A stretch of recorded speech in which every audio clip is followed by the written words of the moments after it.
Tonight's game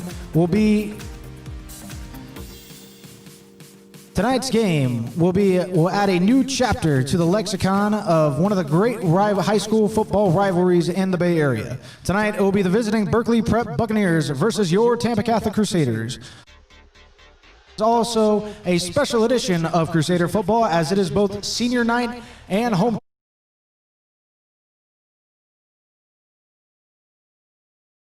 The field. So now I will turn it over to stadium announcer David Betancourt, who will bring you the senior night festivities. David? Good evening, Crusaders, and welcome to Tampa Catholic for Senior Night 2020. It is a Crusader tradition to honor seniors. We are happy that you can join us tonight to recognize their dedication and hard work as they reflect on their years as a Tampa Catholic football player, cheerleader, Crusader rep, drumline member. We would like to recognize and thank their parents and families who have supported their sons and daughters and Tampa Catholic over the last 4 years. We also want to thank head coach Jairus McIntyre, head cheerleading coach Julie Manzella, Crusader 8 coach Sue Johnson, and drumline moderator Cole Bellamy. And now, our first Crusaderette, Claudia de Armas. She's being escorted by her mother, Sandra Pupo, and father, Pedro de Armas. Claudia has been a member of the Crusaderettes for 4 years. She also serves as vice president of the Spanish Club, is a SHAPE senior, and is a member of our campus ministry, Beta Club, National Honor Society, Mu Alpha Theta, Rho Kappa, the Science National Honor Society, the National English Honor Society. Claudia would like to study biomedical engineering. Ladies and gentlemen, the De Armas family.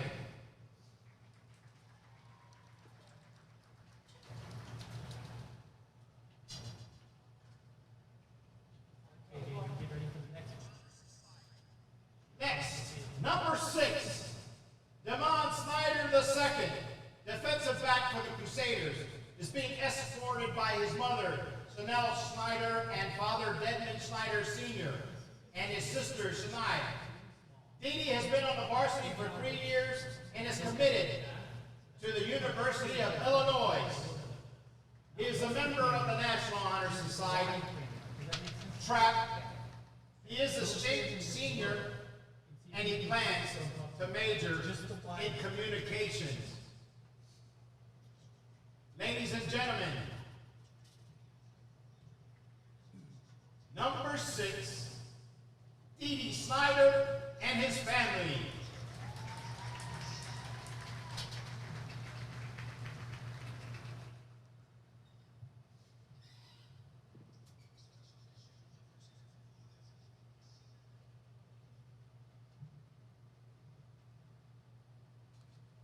Jordan Bridges is being escorted by her father, Darren Bridges, and mom, Jennifer. Jordan has been on the varsity cheer for 2 years. Jordan is a member of the varsity women's lacrosse team. She is also in the Medical Pathfinders Club, Best Club, Pro-Life, STEM Club, National English Honor Society, Science National Honor Society, the Spanish National Honor Society. Jordan is also a SHAPE senior. Jordan would like to major in nursing. Ladies and gentlemen, Jordan Bridges and her family. At some point, I'm listening to lunch, and at some point the audio cut out for like a good 10 seconds.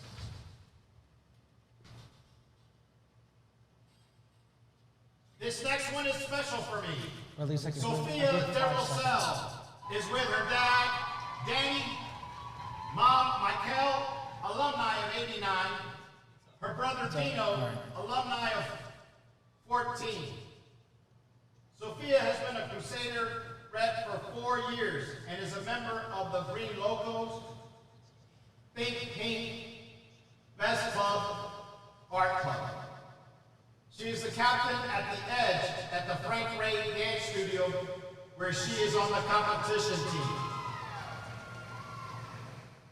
She would like to attend USF, majoring in the medical field and minoring in dance. She has been offered an entrance into the American Musical and Dramatic Academy for Dance in New York or LA. Sophia also plans to try out for the Tampa Bay Buccaneer cheerleaders in May. Ladies and gentlemen, the Darrell Sal family. It's fine now, but it didn't kick in until I was saying it's all good. Number 35, kicker Nick Navarro, is being escorted by his parents, Ivan and Dana, and his sister, Sydney. This is Nick's 3rd year on varsity.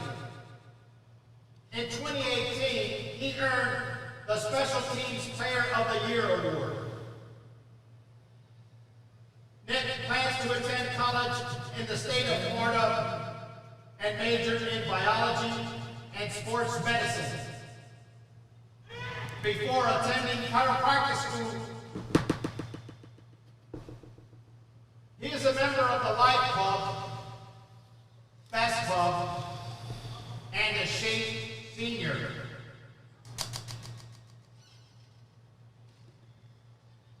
Ladies and gentlemen, the Navarro family.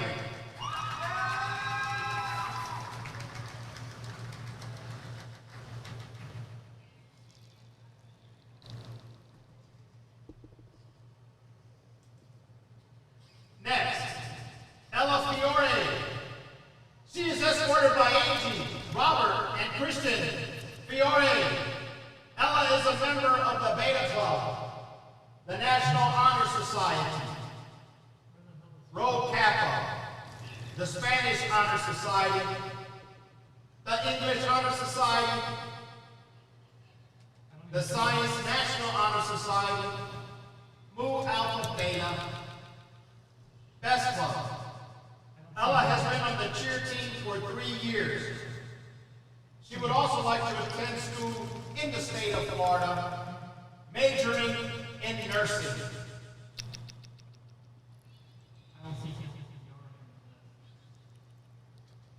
Ella Fiore, ladies and gentlemen, and her family.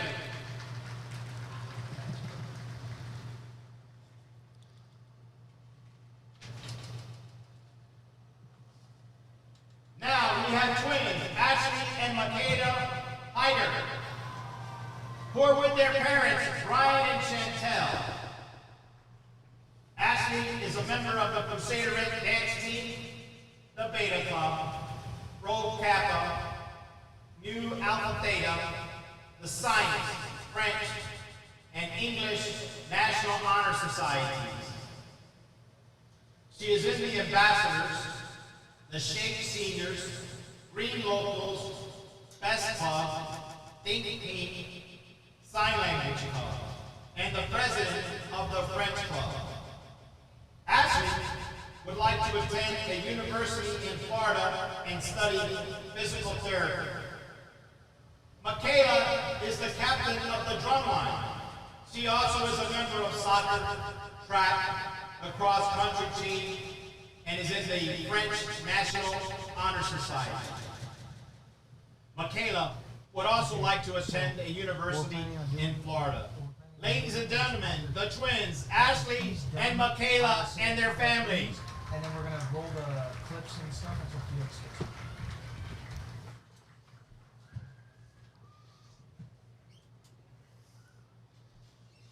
Jacob Ostrowski, number 40, is a defensive end for our Crusaders. He is being escorted by his parents, Heidi and Mark, and siblings, Jordan and Jaden. His brother, TC alum Jack, could not be in attendance tonight. Jacob is a Shape Senior and a member of the lacrosse team. Jacob would like to major in engineering or finance at the University of Florida, Florida State, LSU, and Alabama. Yeah.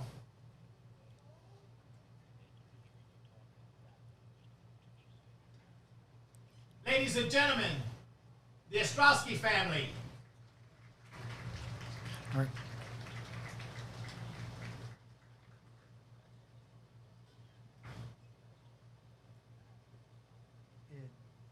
It might just be the mic that.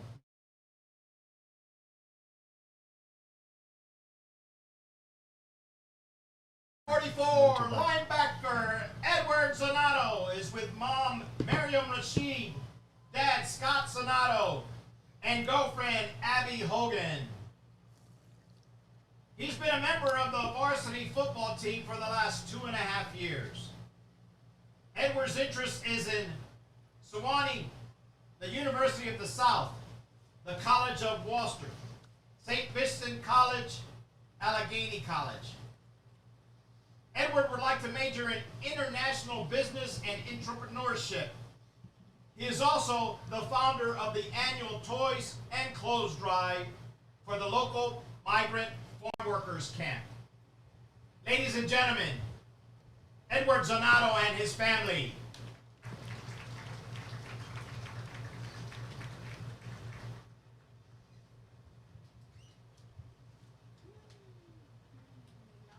Sophia Lazaro is with her parents Elena and Danny, and her brothers Danny and David. Sophia is a cheer captain, a member of the Tier C cheer competition team, and has been on varsity for 3 years. She is a student ambassador, SHAPE senior, student government executive president, member of Think Pink, the Green Locals, served as the sophomore class treasurer, played lacrosse her freshman year.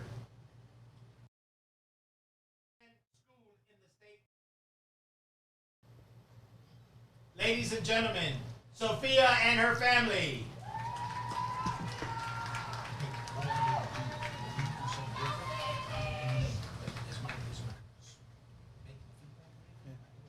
Sorry, what? No, it's just not very loud in the broadcast because you're not very close to it. Janice Santana is being escorted by her mother, Jennifer Rodriguez, brother Elliot Santana, grandmother Gloria Sanchez. She is a member of the Spanish Club, Ambassadors, National Honor Society, Sign Language Club, and serves as SHAPE Senior and Spanish Honor Society President. Janice has been a member of the Crusaderettes for the past 3 years. She hopes to continue her education and major in education or become a dental assistant. Ladies and gentlemen, Janice and her family.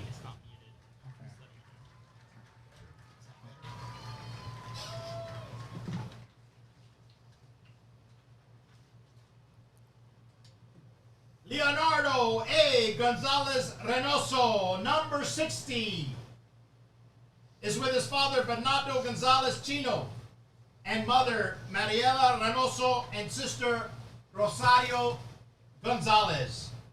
This is Leonardo's first year playing football. He would like to attend University of South Florida or the University of Tampa. His interest is in majoring in business administration and business management.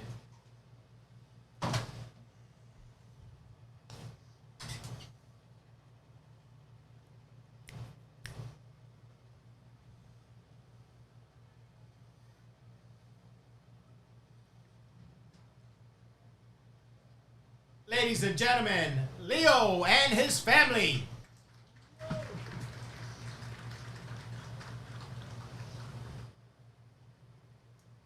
Number 77, Caleb Carroll, who plays center and offensive line, is escorted tonight by his parents, Adrian and Ken, and his brother Clay. Caleb has been on varsity for 2 years and is an ambassador, a member of the Best Club, and is a big brother in the Big Brothers and Sister organization of Tampa. Caleb also plays lacrosse. Caleb would like to attend school in Florida or perhaps enlist in the Navy.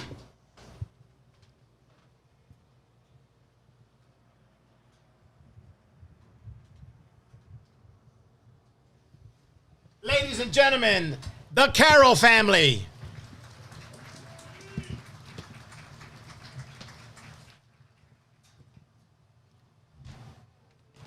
Shelby Maloof is with her parents, Kim and TJ Maloof, and her sister, Lexi, who is a TC alumni. Shelby is one of the captain and has been on the cheer team for 2 years. She is a 3-time All-American cheerleader. She is a member of the Best Club and Green Locals. Shelby plans to major in integrated marketing communications or microbiology, and would also like to continue cheering in college.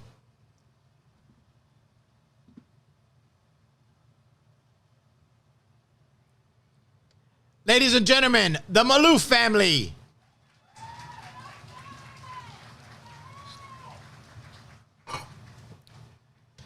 Next is Deanna Slowcall, captain of the Crusaderites, both her junior and senior years. Deanna is with her parents, Lena and Andrew, and sister Natalia. She is an executive officer for SHAPE and is a member of the National Honor Society, the Math Honor Society, the History Honor Society, the Spanish Honor Society, Green Locals, Best Club, and Medical Pathfinders. Deanna would like to major in nursing. Ladies and gentlemen, Deanna and her family.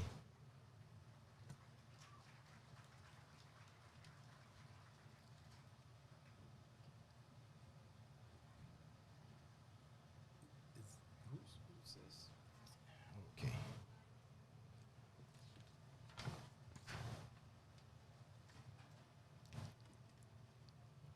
Avery Melendi is being escorted by her parents, Russell and Louise. Avery is captain and a 4-year varsity cheerleader, winning state in her freshman year.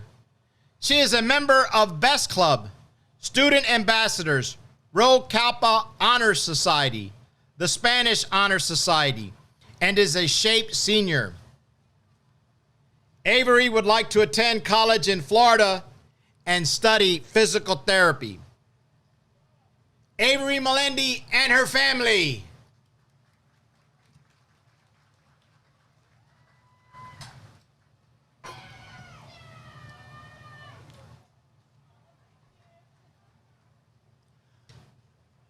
Michaela Verb is with her parents, Missy and Fred, and her sister, Marissa. She is a member of the National Honor Society, Beta Club, Mu Alpha Theta, Rho Kappa, the English National Honor Society, the Spanish National Honor Society, the Science National Honor Society. Additionally, Michaela is a SHAPE senior and an ambassador, and served as the Debate Club vice president, and is a member of the Best Club, STEM Club, French Club, Art Club. Michaela plans to major in biology on a pre-med track. Ladies and gentlemen, Michaela and her family.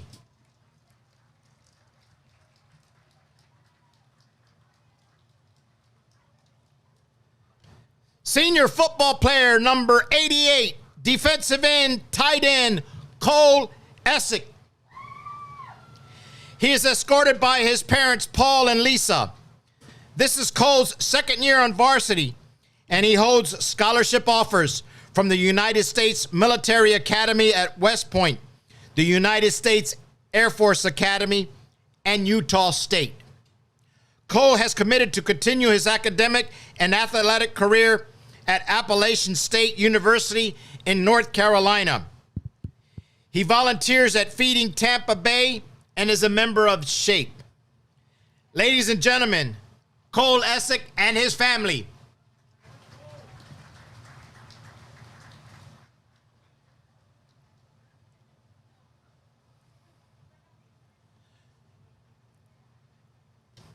Senior cheerleader Tess Sawchuk, escorted by her parents Chris and Kim. Tess has been a Tampa Catholic cheerleader for 4 years and was on the competition team that won states her freshman year. She is a captain on the varsity team this year. She is a member of the STEM Club, the Green Locals, Campus Ministry, Student Ambassadors, is a SHAPE senior, and serves as the senior class treasurer. Tess was class president her junior year. Tess is a member of the National Honor Society, Mu Alpha Theta, English National Honor Society, Spanish National Honor Society, and Rho Kappa. In addition to cheerleading, Tess has also competed in track and flag football. Tess plans to pursue a career in medicine.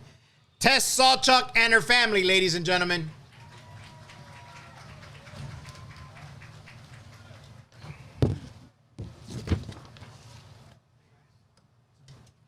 Crusaderette Gianna Zoda. Gianna is escorted by her father and mother, Ernesto and Maria, along with her brother Alex. This is Gianna's 4th year as a Crusaderette. Gianna currently serves as the senior class vice president.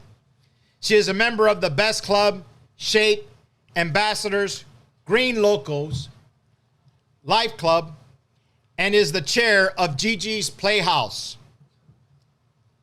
Gianna hopes to continue her education and major in health sciences, focusing on speech or occupational therapy.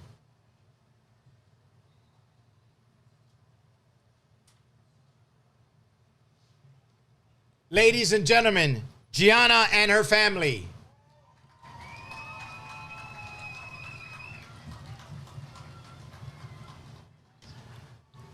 Up next is Roberto Cataya, a member of the drumline.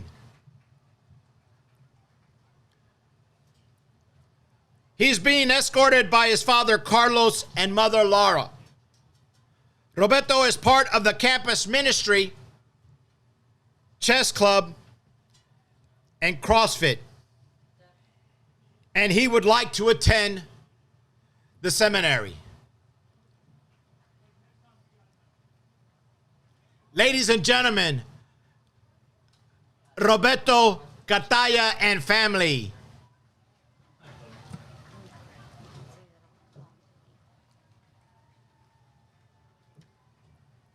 Next, drumline member Yamil Lopez, who is with her mother, Yamil Anaya. She is a member of Rho Kappa Honor Society. Yamil would like to attend a university in Florida.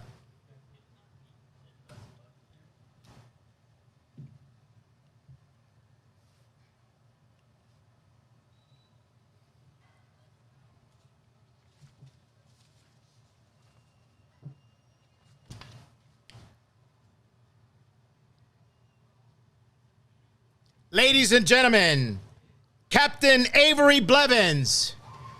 She is with her parents, Linda and James Blevins, siblings Paris, Eden, and Gaines. Avery is a member of the National Honor Society, the Spanish Honor Society, Best Club, and Green Locals. She has also attended the Spanish competition in 2018. We wing.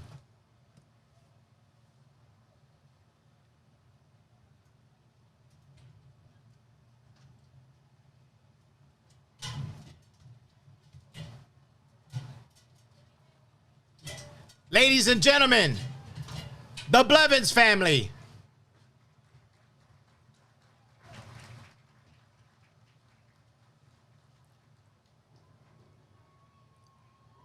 Number 3 on the field, number 1 in your hearts, Rafael Akichi, running back, wide receiver, an all-around versatile player who is escorted tonight by his parents and sibling, Rosie, Matt, Michael, Gabriella, Lizzie Akechi, along with family friends Devon, India, Sharon, and Gavin.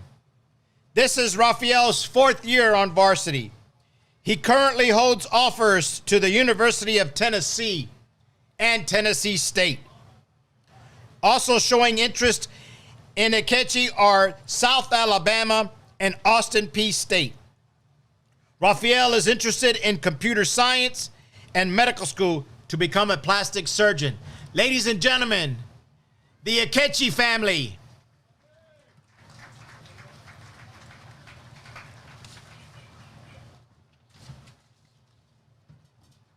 Jacob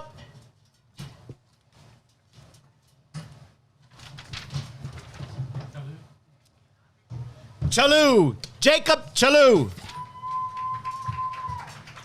Number 11, strong safety, is with his parents and siblings, Dan, Joanna, Erica, and Brett. This is Jacob's 2nd year on varsity. Jacob would like to be a firefighter after he graduates.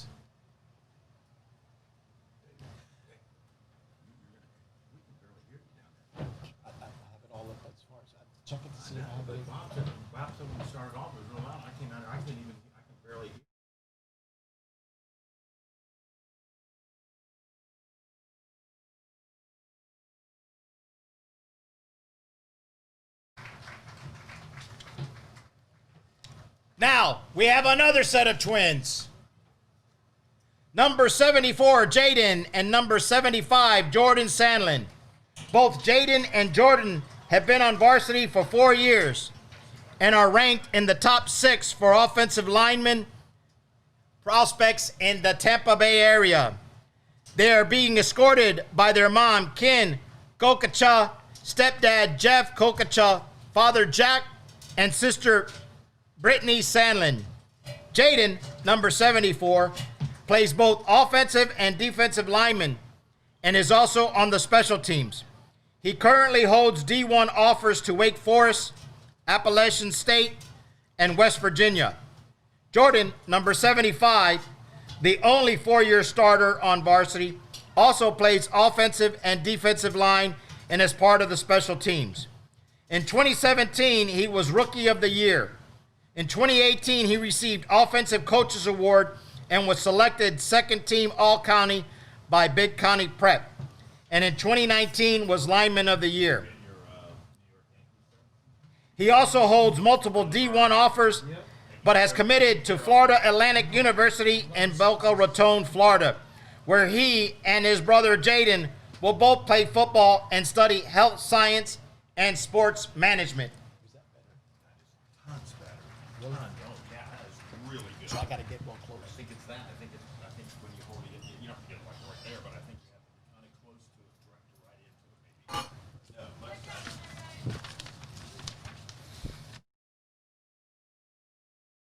Gentlemen, let's give a round of applause for our class of 2021 Tampa Catholic High School football players, cheerleaders, drumline members, and their families. This concludes our senior recognition for this evening. Thank you for your attention and enjoy the game. And back over to our live stream audience.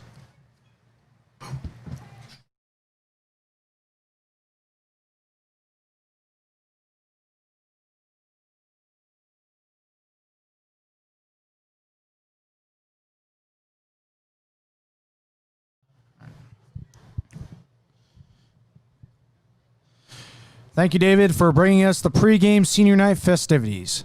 Now, since we're having some technical issues in the beginning, folks, I would like to start from the top again. Anyways, good evening, ladies and gentlemen. Welcome to beautiful Crusader Field at Tampa Catholic High School for a special edition of Crusader football, as tonight it is both senior night and homecoming night. My name is Max Quevedo, and for the time being, I will be the only one bringing you the sights and sounds, the thrills and chills, and all the action for today's game, as my broadcast partner Felix Menendez is running a little late. Anyways, folks, tonight's game will add a new chapter to the lexicon of one of the great high school rivalries in the Bay Area, as it will be the visiting Berkeley Prep Buccaneers versus your Tampa Catholic Crusaders. Now, since kickoff will not be until 7:30, we will hand it over to our technical team here, and we will bring you some of the videos that are provided to us by Tampa Catholic High School.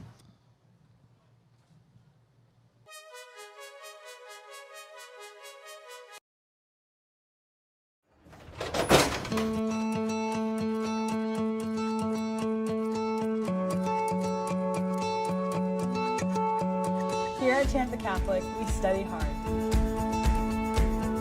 Play hard. Work hard for our school. Work hard for our community. We challenge ourselves to learn more than we thought possible.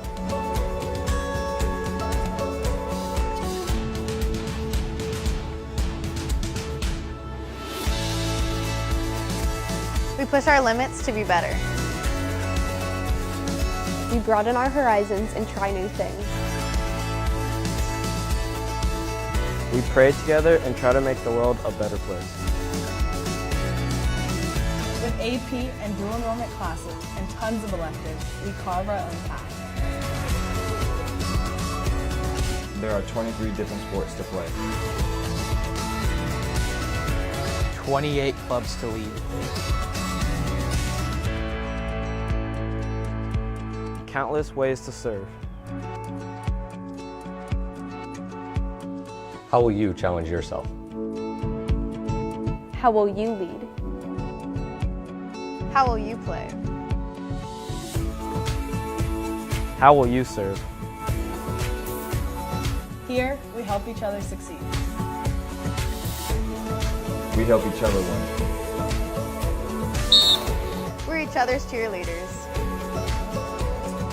Here, we're family.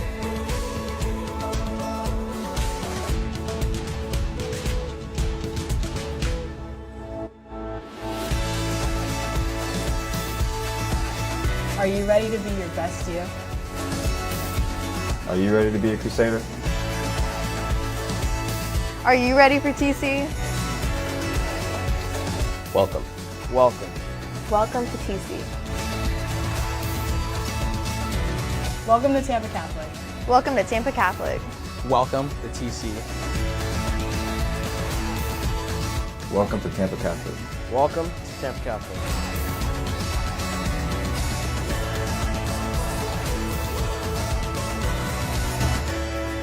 We're ready for you.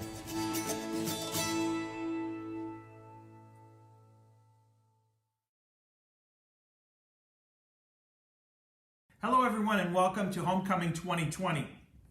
Though it may look a little different this year, we're excited that we can bring you Rome to your home. Thank you to our alumni and families for joining us virtually all throughout the country. We know Homecoming is a special time and we're glad we have the opportunity to share this game with you this evening. Our football team is off to an amazing start, going into this game undefeated. This is also a special night for seniors at Tampa Catholic on our cheer, dance, drumline, and football teams. It's great to honor them before the game tonight. Welcome to the families and players from Berkeley Prep, and a special thanks to Jonathan Torres and Falkenberg Productions for making this live stream possible. Thanks again for joining us. Go Crusaders!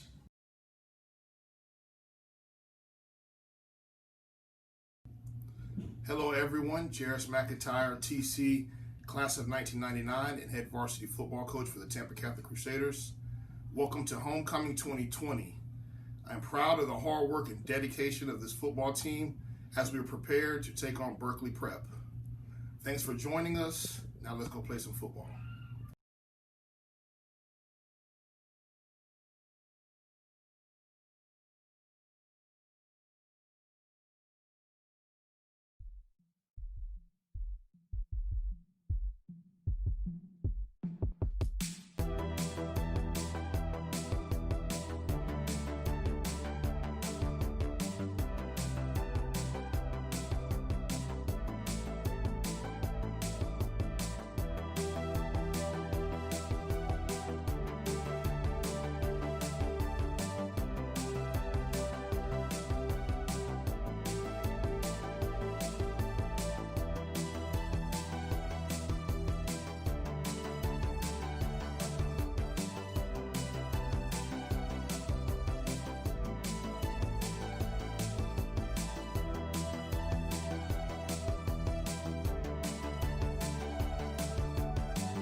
here in the pregame, we have a special segment of the program for you, as we will be having a live interview over the phone with an alumni of Tampa Catholic. His name is Parker Martucci, and he is a former football player for the Crusaders. Now, Parker, can you hear us out there? Yes, sir. I can hear you loud and clear. All right. Well, folks, it looks like we're all good to go. Now, let's get to the interview. Now, Parker, as a former player here at Tampa Catholic, you've experienced many a night like tonight. So, how do you think the players' mentality for a game like tonight will be? Well, Max, I would say there's a lot of teamwork that needs to be put in, especially for a rivalry game. I think on top of all of this, it being senior night, for the seniors, it's a step and an opportunity for the leaders of the team to step up and take charge. You gotta act as one unit, and I think that's what they will do to get the job done tonight. Truer words couldn't be said, Parker. Now, over the past few years, Tampa Catholic has not fared well against the Berkeley Prep, but as we've seen so far this season, these are not the same Crusaders. So do you think that since they're playing hot ball right now, do you think that should translate into tonight's game? Yes, sir. I think I'm a firm believer in taking it one game at a time, and I think that is what the success is. But I think while we're on a hot roll right now, performing well against all competition, I think if we keep the momentum going, that'll keep us and lead us to the victory tonight. That is very true, Parker. Now, tonight is a very beautiful night for ball. Now, do you think if the weather does start to turn a little bit, do you think it will favor the Crusaders as it has so far this season? The weather, Max, I think that will definitely help out. You know, there's nothing like a cool night game to get the juices flowing and get a good winning. Now, Parker, what do you think a win against a team like Berkeley that they haven't played well in recent years, how do you think that would make this team feel going forward in the season? Well, there's no better feeling than getting a huge win against a rivalry team. And it may just be mid-season right now, a couple games in, but I think a win tonight will be the confidence boost that everyone needs to keep going.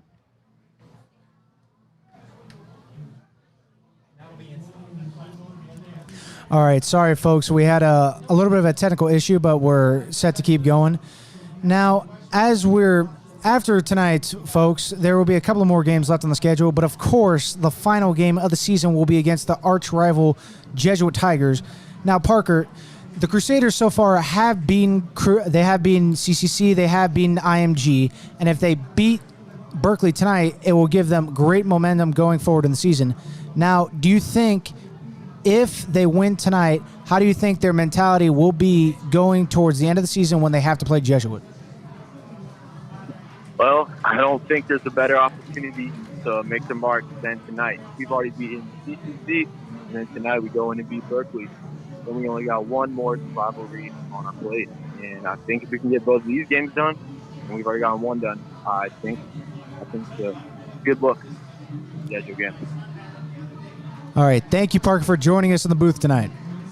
Yes, sir. Thank you very much for having me. Go Crusaders. Go Crusaders. Yes, sir. That is Parker Martucci, former football player and alumni for the Crusaders, folks.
we bounce between McClain and McCain. Oh, man, whenever we got some fun like this, it's a great opportunity. Felix Menendez here alongside Max Quevedo, and we got a great opportunity here to sit down. Max is going to be talking to one of our favorite coaches, Will McClain. Well, Coach Will, how you doing tonight?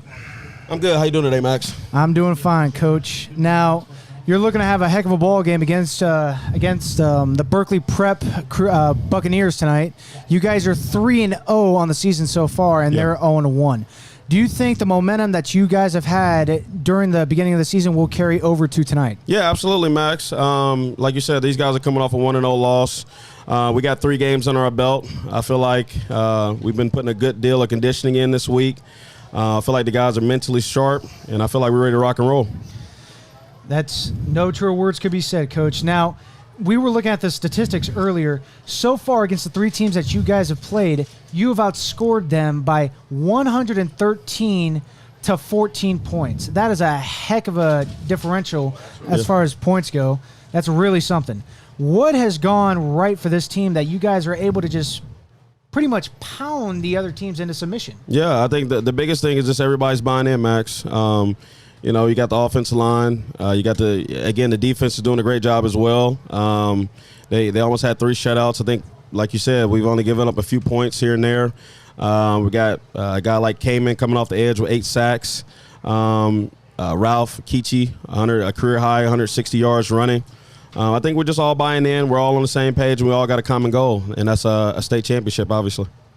Obviously so, Coach. As we will tell you folks now, if they do go on to win a state title, it will be the first in the program's history, and that will be a big moment, especially considering that this season is in memory of Coach David Lewis. Absolutely.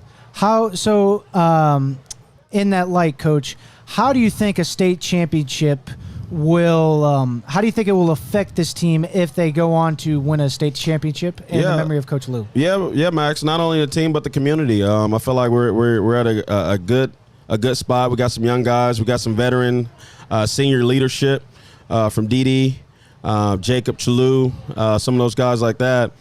I think we got a good mixture. I think we're bound again. For a state run. We're very young last year, and we got some young guys that are willing to step up and play big in big moments like this today. No truer words, Coach. Now, I got a question for you, Coach. Yes, sir. You're up against Berkeley Prep tonight, and it's certainly a big rivalry game. How do you keep the guys' momentum going? How do you not fall into the trap? We don't want to get ahead. We don't want to move ahead to next week. Right. But with all the momentum going into this with senior night, how do you not leave it all on the field tonight and leave some in the tank for next week? Yeah, so, again, with everything going on with the COVID thing, you just want to always stress one game at a time. You just never know. You want to go out there and put the best product on the field. I told the guys, this is nothing but the revenge tour. We knocked one team off, CCC. This is just the second team on the docket. We just look at it one week at a time, 1-0 at a time, and everything else will take care of itself. Now, Coach, if we might have said it earlier, but if you guys win tonight, there will be one big rivalry game left on the schedule, and of course that is the final game of the regular season against the Jesuit Tigers. How do you think tonight, if they do win tonight, do you think that that mentality will carry over towards the Jesuit game? Yeah, well, before we even get to Jesuit, we got Winter Haven. They beat us last year as well. So, again, we just want to take it one game at a time. We know they're on our schedule. When we get there, we'll be ready. Now, Coach, tonight you guys are looking to come out hot as you've done so far this season. Do you think that will be the key to winning tonight's game? Yeah, the key is we just gotta play fast. We gotta play physical. We gotta be smart up front as offensive line. Skill guys, we got to continue to make big plays. Again, A.J. Williams, Jamie Smiley, Demps. We just got to all be on one accord, all buy in, and like I said, everything else will take care of itself. All those things are true, Coach, and they couldn't apply more to tonight. Well, folks, that's Coach Will McClain. Thank you for joining us in the booth, and good luck in tonight's game. All right, thanks, Maxie. Thank you.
Here at Tampa Catholic, we study hard.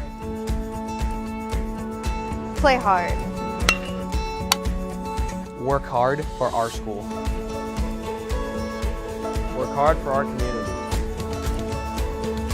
We challenge ourselves to learn more than we thought possible.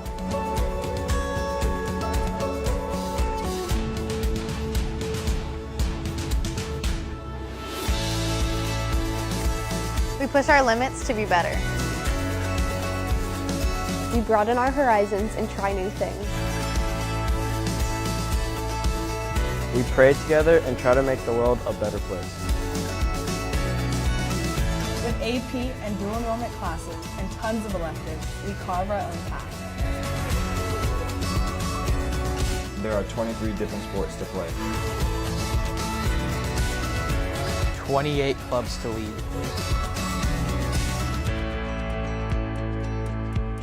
Countless ways to serve. How will you challenge yourself? How will you lead? How will you play? How will you serve? Here, we help each other succeed. We help each other win. We're each other's cheerleaders. Here, we're family.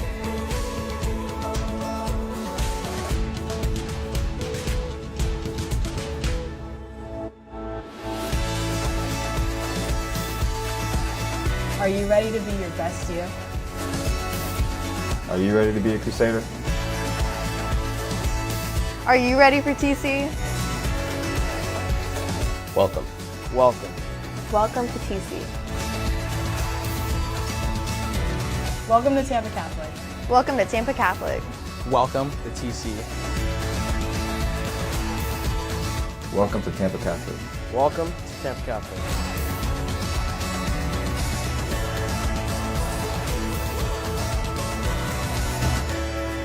We're ready for you.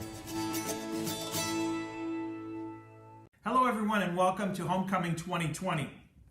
Though it may look a little different this year, we're excited that we can bring you Rome to your home. Thank you to our alumni and families for joining us virtually all throughout the country. We know homecoming is a special time and we're glad we have the opportunity to share this game with you this evening.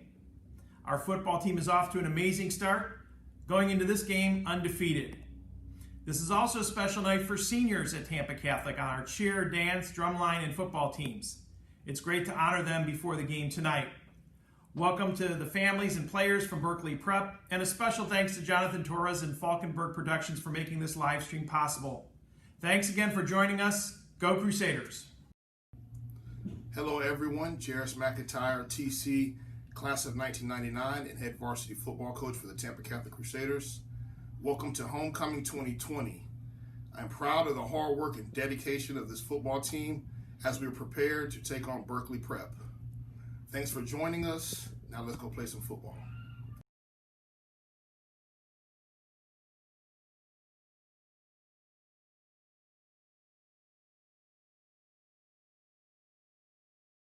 With lessons learned, as important as those. We're at Crusader Field at Tampa Catholic High School for a big game tonight as the visiting Berkeley Prep Buccaneers come to town to take on your hometown Crusaders.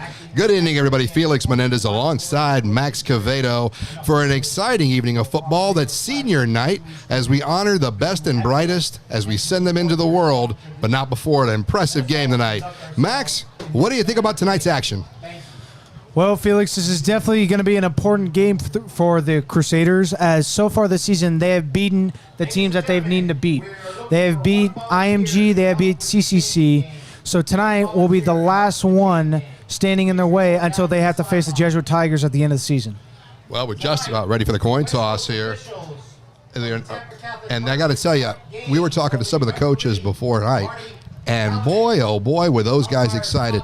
It looks like this thing's been circled on the calendar for quite some time. And as there's the announcements for the officials tonight. And clock operator, Michael Barnador. Well, we couldn't do it without Mike Barnador. Thanks for helping out tonight. We got quite an official crew getting ready to take the field. The Zebras have been fed, and they are on the grass as we await the arrival of the Crusaders as they attempt to go 4-0 tonight against the hated Buccaneers of Berkeley Prep. And look at those guys. They certainly look excited. Max, we could be looking at a 4. We don't want to count our chickens before they hatch, but this has been a white-hot start for the Crusaders this year. That sure is true, Felix. So far, nobody has been able to stand in their way as they've just pounded them into submission. So far this season, as we may have mentioned earlier in the broadcast, they have outscored their opponents 113-14. Wait, hold on a second, Max. Are you saying 113 to what? 14, Felix. And here they come.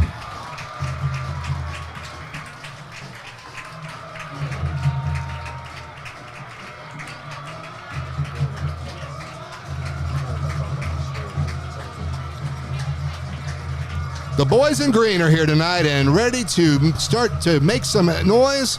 This crowd is loud, and thanks to some recent rulings from across the state, we got a packed house. The stadium is full, and they are ready to see the Crusaders. So earlier before you were mentioning, what was the scoring differential now? It was 113-14. I had to make you say it 3 times because it was just that. 113-14. 14 points given up so far this season by a very stingy defense, and we are going to be ready for the opening coin toss in just a few moments. What are some of your things we should be looking for here tonight, Max? Well, Felix, to begin with, one of the keys to winning the game tonight for the Crusaders is they got to continue what they're doing, and that's, of course, a hot start. Well, the hot start has certainly been a factor in the last 4 games. This team's come out of the gate ready to rock and roll and set a precedent. They control the game almost throughout the entire 4 quarters, and we'll see if they're able to keep that streak going. Berkeley Prep, no slouch. They took a tough loss to Jesuit last week, 25-14, and they'll be looking to here in the second game of their season, road game against a very tough Crusader team. They're going to have their hands full tonight. Wouldn't you agree? Yes, sir, Felix. I couldn't agree more. And here we are now for the coin toss.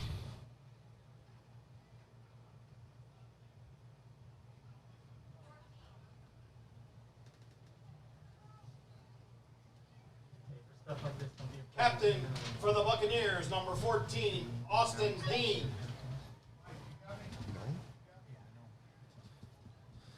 Well, Felix, down there on the field, getting ready to do the coin toss for the Crusaders are the senior captains for tonight. To begin with, you have number 88, Cole Essick, and then 74 and 75, the Sandlin twins, Jordan and Jaden. Number 6, Dee Snyder, and number 3, Rafakichi. All have been a force all season long. Berkeley Prep will receive. Ladies and gentlemen, can you please rise for our prayer, followed by the national anthem.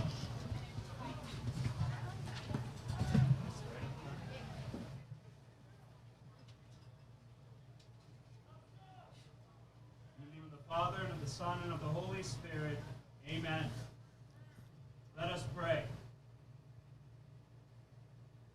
Father in heaven, we ask your blessing on the game we are about to play.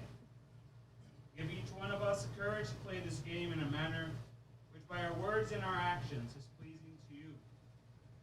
Let us enter into this competition in a spirit of sportsmanship and with a respect for the members of the opposing team. We ask you, Father, to bless each one of us, especially the coaches, officials, parents, and players. Keep us under the protection of your Son, Jesus Christ, and help us to be aware of his presence with us in this game. We ask this through Christ our Lord. Amen. In the name of the Father, and the Son, and the Holy Spirit. Amen.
So you guys done a little. We still need one more chain.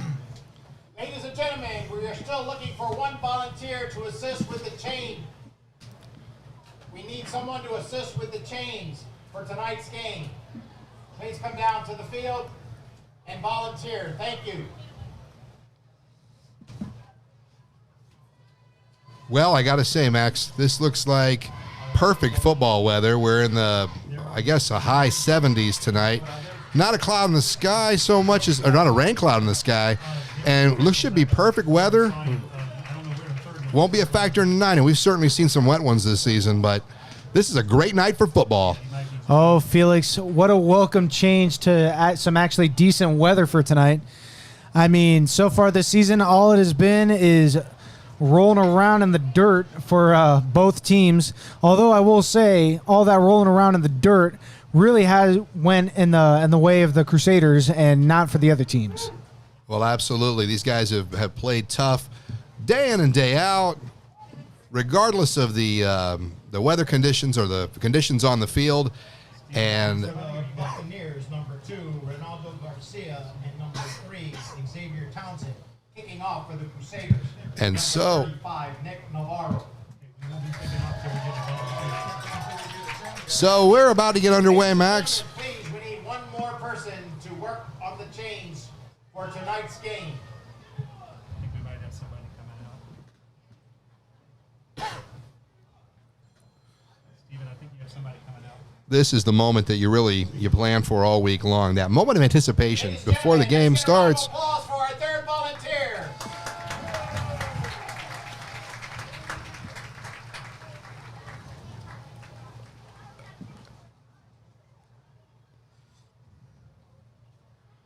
So now we'll get our first look.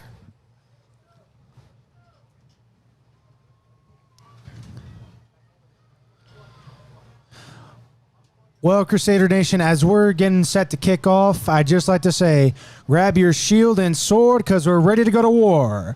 As the horse with the golden leg, Senior Nick Navarro is back to kick. Did you just come up with that sword? That was pretty good. Yes, sir.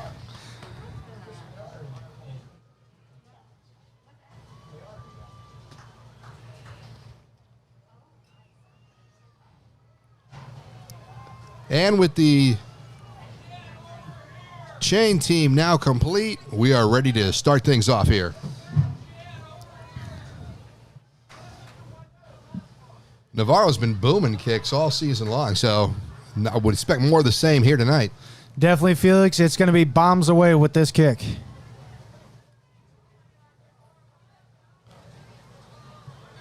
And they are making some noise.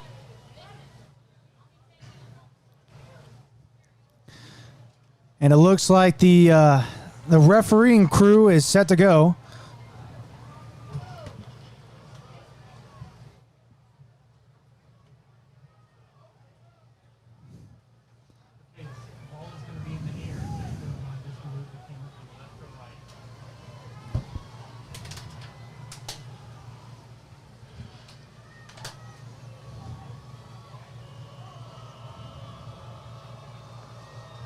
And with the whistle from the official, Navarro now asking for some noise. It's a high line drive kick. Caught. The returner's on his horse. He's fighting through traffic. He's still up. Oh, but he's brought down by the legs, and immediately there's a flag on the field. Garcia brought down by number 35, the kicker, Nick Navarro. And it looks like the returner, Garcia, was brought down by the man with the golden leg, senior kicker Nick Navarro. Well, how about that, huh? Willing to get himself out there and make the play himself.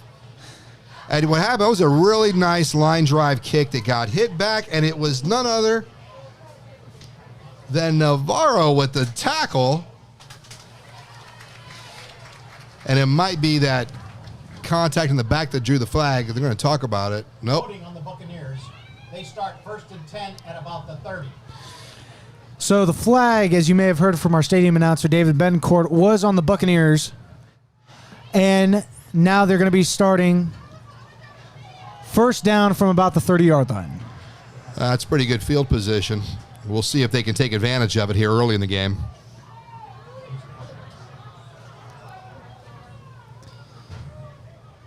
Here we go, folks. The ball is handed off, run up the middle, and immediately the running back is stopped by a pile of green shirts. Nice little textbook play there to kind of set the tone for the game. The Buccaneers. Hands off. And nothing fancy on there. Just a attempt to kind of get up there. Got back to the line of scrimmage, but not much more. Uh-oh, Felix. We might be seeing the ghost of what is it? The ghost of past from Christmas past? Christmas. Yes, Christmas sir. past? You said it right, Felix. We might be seeing the ghost of Christmas past as a Berkeley player is down on the field. Well, that was like watching Saving Private Ryan here 2 weeks ago, and guys were dropping left and right. It was a war zone. Luckily, it turns out none of those injuries were particularly serious, but we seem like he's going to be okay. They're going to, maybe not. He's needing assistance to get off the field. We wish him well. It certainly is deja vu all over again, Felix, because this is exactly how that game a few weeks ago at CCC started, as immediately a player went down with not even a minute gone in the quarter. Costa Kouvakis was the injured player there, and they're not putting any weight on that back foot. And second down now.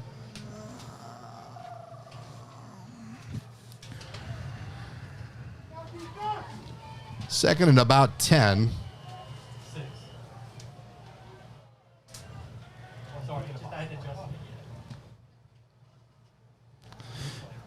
The quarterback drops back to pass, and he's going to fire over towards the middle, but it's going to be dropped for an incomplete. Pass falls incomplete. Bring it up. Third down and about 7. Well, it looked like he didn't quite get the ball where he wanted it to be. Either that or he just maybe overthrew his receiver.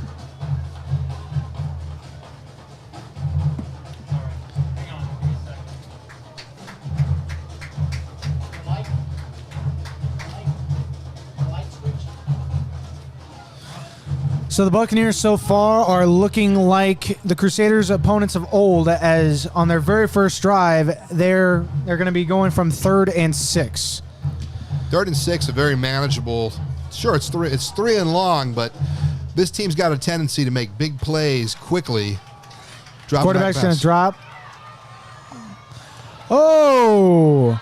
Easily passes the chains, and that's going to set up a new set of downs, no flags. Woo! Man, the intended receiver for the Buccaneers had to go up and get that one, but he was able to come down with a clean catch. Well, it looked like Rupp just sort of dropped back, hit him right in the number. You know, watching that last play, it was a hard strike. Couple of Crusaders were around, but he hit his man just in that perfect spot in the breadbasket and was able to haul down the first down. And now it's going to be a first down for the Buccaneers right before midfield. The quarterback's going to hand the ball off. He's going to run to the right side, but he's going to be brought down immediately. Looks like just at midfield. Well, he's moving. They're definitely moving the ball, and I like the play calling that they're mixing things up, Max, and trying to probe the defense, kind of see what's going to work here tonight, and certainly using every dimension of their offense. By my count, a couple of passes, a couple of runs. They're staying flexible. Carry for about 4 yards, bringing up 2nd and 6. So with that successful run, the Buccaneers are going to be going about 2nd and 6 right past midfield. And right now they're looking to do a lot more than the Crusaders' old opponents, as they're going to hand the ball off again, and he's going to push the pile forward along the chains, and it looks like he's going to come up just short of the first down. Townsend on the carry picks up about 4, bringing up 3rd and about 3. So with another successful run by the Buccaneers, they will have 3rd down with about 3 yards to go. Max, with any successful offense, it's all about disrupting the timing of the defense and creating opportunities by shaking them out of their comfort zone. And I like what I'm seeing tonight from Berkeley Prep, but I also am a little concerned that Tampa Catholic's defense is maybe not picking these opportunities up. And there's another big run. And that's going to pick up another first down, it looks like, but it looks like the pile went forward and then it came right back down. There definitely was some thrashing going on towards the end of that play.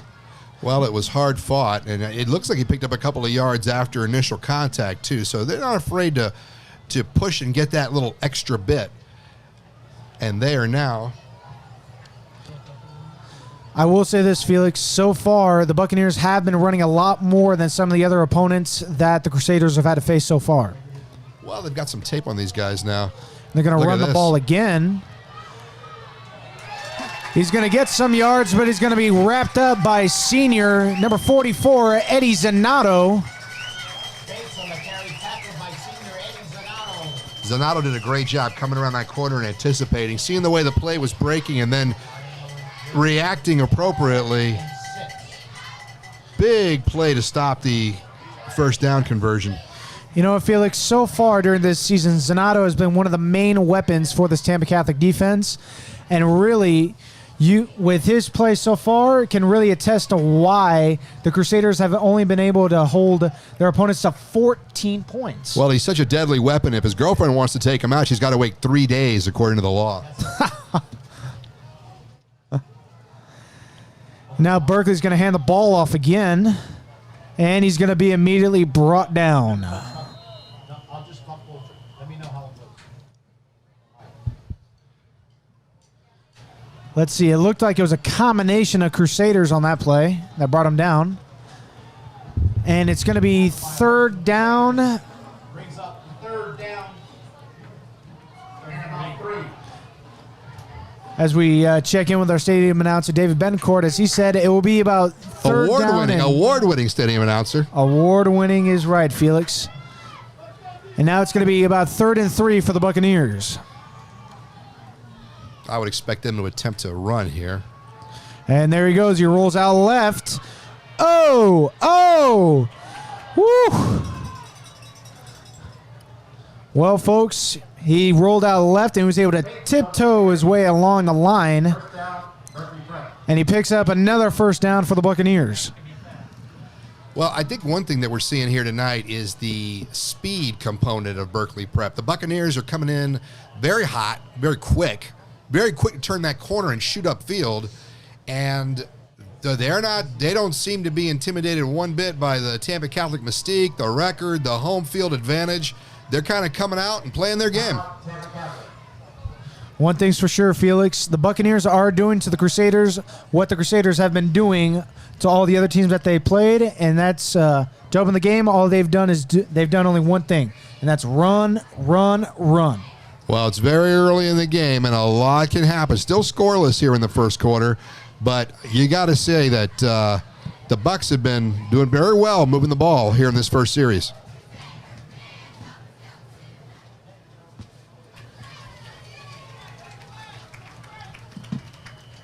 Let's hear it for the defense.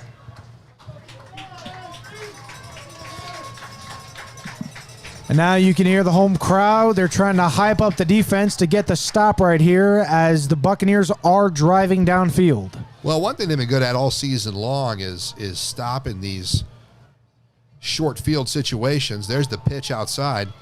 He's going to run to his right. Oh, a spin move, but he's not going to go anywhere. Oh! Wait a minute. Hold on, folks.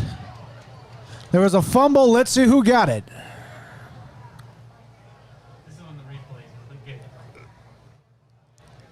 Well, what happened there, I think, was a situation where they were trying to hit the side of the field. It was a pretty basic pitch. He does a nice little spin move coming around the corner, but that's when the fumble occurs, and the ball sort of squirts out.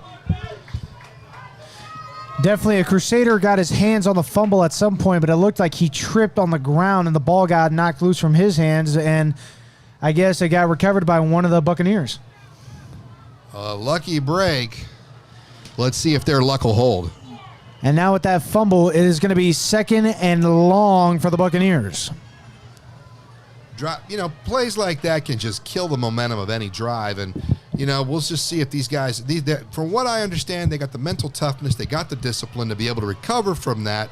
That won't be the first unexpected thing to happen tonight. So let's see how they're able to recover. So they had a temporary change of possession. That's why we reset the first half.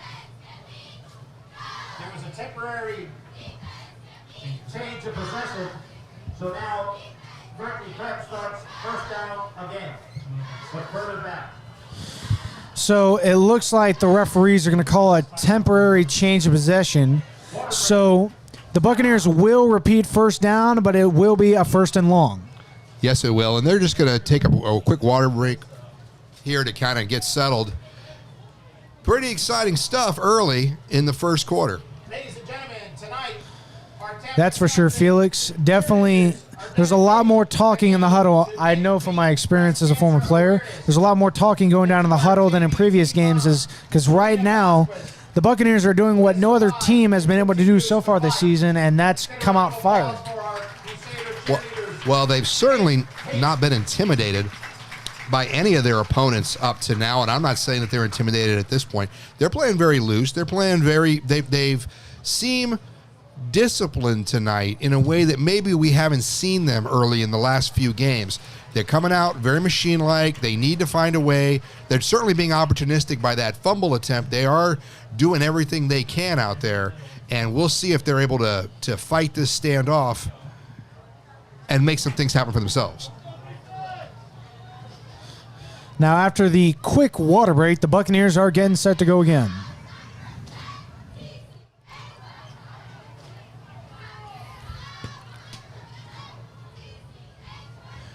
Crouching down. First and 10. They're going to hand the ball off. He's going to run to the right side. He's going to get through a little bit, but he's going to be brought down. So they will pick up some yardage, but not much. It's still going to be second and long for the Buccaneers, but you know what? They are moving in the right direction. Well, and excuse me, but they're not all going to be home runs, and what you're going to want to do is you're going to want to set the pace of the game. That means you're going to go to short yards, running situations. You're going to go to a short passing game just to change up the tempo, just to create opportunities to say, hey, look, don't crowd our line and don't play us off. You don't know what we're going to do, and they're going to keep the defense honest. And right now they're switching around the players a little bit as they're getting set to go. It's going to be a fake handoff. Oh, and it's going to be caught. Wait. Rough pass complete, but immediately brought down by number 11, Jacob Chalou. Well, folks, it was a complete pass for the Buccaneers, but the receiver was immediately brought down by senior number 11, Jacob Chalou. Well, again, a very nice intermediate short pass. Right into the hands, maybe a little bit high, but he's wrapped up almost immediately, and they're going to need to hold on to that ball. Now, let's see. They have been doing well so far, especially with the run, Felix. Now, let's see, with it being third and about 8, will the Buccaneers go with the pass or try for the tried and true run? That is the big question, Max. And it looks like they're going to run the ball, and he fights his way. Whoa! Holy Toledo. Well, the Buccaneer runner made his way through the pile. But you know what? One of the Crusaders went down and tripped him. And now it looks like... Well, unfortunately, folks, that was a great play by the Crusaders, but it will be a first down for the Buccaneers. Well, one of the things that happened is that the middle of that field just sort of opened up and allowed him to squirt through there. And heads-up football by the defense to make that happen, because that could have been a lot worse. It certainly could have, Felix. It definitely a good play on the Crusaders' part, but you know what? They just got enough to get the first. And now they're going to run the ball. Oh, my goodness. There he goes. Up the sideline. And he gets pushed out of bounds, but he picked up a lot of yardage on that one. Townsend pushed out of bounds. And now it's going to be a Buccaneer first down, and it looks like they will be in the red zone. Well, they are, and seeing how quickly Thompson was able to turn that corner and pick up additional yardage, It was pretty much a basic play. He just sort of ran upfield there, attempted a stiff arm, and before getting knocked down, but he fought for every yard. And that right there, you got to hats off. These guys are taking advantage of mismatches on the field. Now they're getting set to go again. They're going to hand it off again. He rolls to the left through the pile, but he's brought down. Brought down by a host of green jerseys. And it's going to be a second down for the Buccaneers. Well, again, moving forward, pushing forward. We've been seeing that so far all night long. They got a winning strategy, and we'll see if they continue.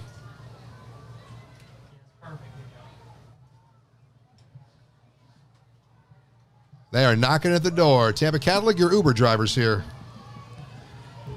And now they're probably going to go with another run. Uh-oh. Wait a minute. Yeah, it looked like he jumped offside or false start there. Definitely offsides on the Crusaders. He was getting a little jumpy. It looked like the right end for the Crusaders. You know, there's at least one good thing is that since they're so close to the end zone, they can't really move up that much. But so far this game, a yard is still a yard, and they're just that much closer. Well, yeah, a yard is a yard, and especially for this team that likes to change things up and go for big plays, that shorter field limits what the offense is able to do. You don't have the wide openness to kind of do your own thing and call what you want to call. So they've gone to their short yardage offense here. And they're going to do it again. And he's going to fight his way through. And it's a touchdown for the Berkeley Prep Buccaneers as the score is now Buccaneers 6, Crusaders 0. Well, the Bucs strike first tonight, walking away with 6 points and nearly nothing too complicated, just the kind of bread and butter type offense that they're comfortable in. Nice little run between the tackles, just kind of punching it in there. Touchdown, Berkeley Prep. Well, it is now certain, Felix, they are not intimidated at all by the Crusaders. Number 30, Brooks Johnson. Now, by my count, is this the first lead we've seen on Tampa Catholic at home this year? I believe so, Felix. I think this is the first time they've been down at home. Certainly the first time they've been down in the first quarter by my count. And it's a nice kick right through the uprights. So now the score is Berkeley Prep 7, Tampa Catholic 0. The good guys down by 7. Well, now we'll get our first look at the TC offense. That was certainly a momentous drive. Ate up a lot of clock here in the first quarter, Max. We'll see how they respond. They should respond well, Felix. This Tampa Catholic offense has played so well all year. I mean, yes, the defense have always seemed to come through at the beginning of the game, but they weren't able to do that. So let's just hope that the offense is able to come through with a touchdown to tie up the score. Well, the Crusaders come in well prepared, well rested, well conditioned, and I got to think that this defense will recover and show the kind of play they've done all season. This will be our first look at Xavier Washington's offense.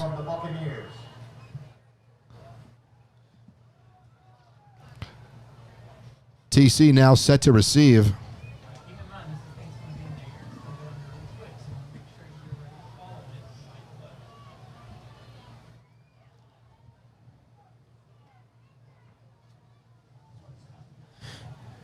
It's a high kick. Good kick by the Buccaneers, and it's going to be returned. He's fighting his way through, and he's going to be brought down at about the 25-yard line. Well, pretty good field position to start things off. The 25-yard line, 1st and 10, Crusaders. Max, we got a lot of folks at home watching this game. We got a lot of people that are excited about the TC football program. Tonight's senior night. Can you maybe kind of explain a little bit about the tradition and what happened a little prior to the program tonight? Well, Felix, senior night has always been a special night, especially for the players, the cheerleaders, and that also includes the award-winning Tampa Catholic Drumline. It's always been a special night, and it's even more so special tonight since senior night did get rained out a couple of weeks ago. Senior night and homecoming are on the same night. Boy, a lot of entertainment here tonight. As the Crusaders... Oh, my. Ooh. Definitely no Holy Toledo on that one, Felix. As Holy Columbus. Holy Columbus is right, as the Crusaders are pushed back. Holy Youngstown, what a play. Man, Felix, we have not seen a whole lot of that so far this season. Your Ohio references? Yeah, see, what we saw here was just that thing never had a chance to even get started. I mean, as soon as the ball was in the back's hands, it just sort of collapsed all around them. Now they're getting ready for attempt number 2. Tell you what's impressive is this multi-headed running attack at Tampa Catholic. They got quite a stable of backs, and if they get running... And Washington's going to pitch the ball. And the Crusader runner is going to get a couple of yards, but... Hill on the carry. Well, he fought for every inch, and that was the thing that I think that Coach Jairus McIntyre is looking for, is to see that level of tenacity. It was definitely a good bounce-back play by the Crusaders, but it's going to be... It's still going to be 3rd and long for the Crusaders. So they have been able to convert a lot of third downs so far this season. Let's see if they can do it again as they get set to go. The lights are on and the sun is set. We'll see what happens. From the shotgun. Washington's going to drop back the pass, but, he's scrambling. He's running. Oh, the ball is loose. Wait a minute. Folks, he might have been down already, so it's not going to be a fumble recovery for the Buccaneers, but definitely that was not a very good first drive for the Crusaders. Well, as we were talking about earlier today, Max, the ground can't cause the fumble, but what happened here is that the play just sort of broke down. Washington was looking for an opportunity, running for his life, and just wrapped up, and that's what happens. Well... there's going to be some talk on the sidelines because this has not happened so far yet this season, and that is the offense and the defense have not been able to do their jobs at all during the first drive. Well, it doesn't look like things are clicking early in the game. There's the punt. Big, high, short punt. Ooh. Well, that definitely was the best punt by the Crusaders. That's the end of the first quarter. Buccaneers 7, Tampa Catholic 0. Bucks up by 7. TC down. Well, Felix, that was definitely the fastest first quarter we've had so far this season. Yeah, it felt like it.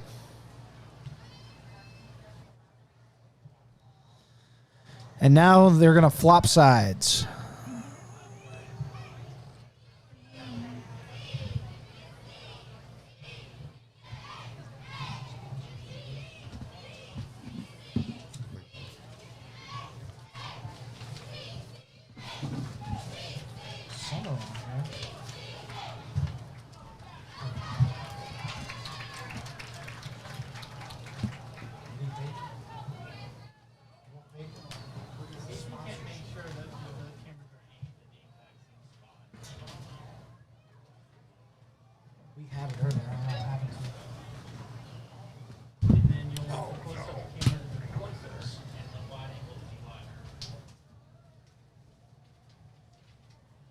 Dumpster dive?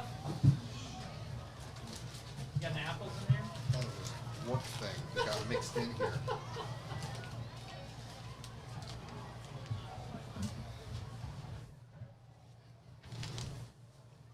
Well, you may see some of the stadium signs around tonight.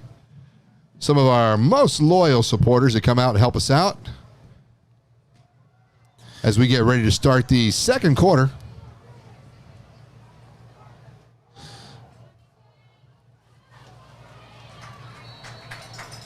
And it looks like it's not going to be a successful run by the Buccaneers. Crusader Tacklers brings up second. Well, definitely the Crusader defense is starting out well in this drive as it is 2nd and long for the Buccaneers. Let's just hope that they can keep the ball rolling. Well, just a swarm of defenders just burst through the gate and run them down. 4 or 5 guys in on that play. Certainly the defense looks hot here at the top of the second quarter. Let's see if they'll go for the run again. 2nd and about 14. They're going to hand it off. He's going to roll right. He's running. Oh. And he's knocked down by about 3 Crusaders. It's still going to be 3rd and long for the Buccaneers. Well, he was charging forward with a full head of steam, a lot of momentum before he ran into that green wall.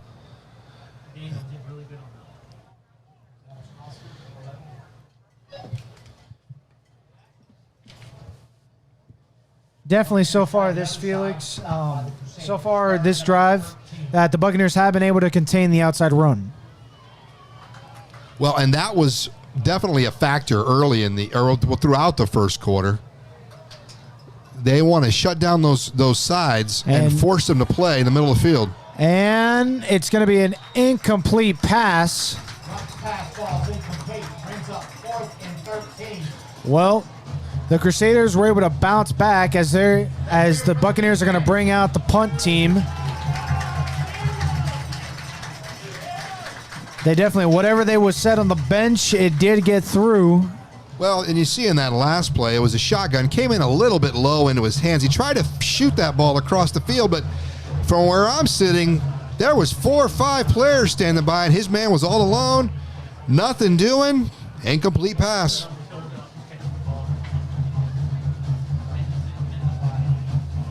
It's all about timing, Max. Can just disrupt the offense? And there's the punt.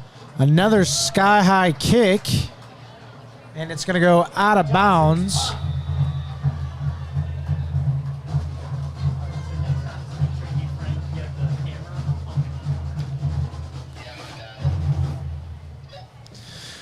So with that, the Crusaders are going to get decent field position to start.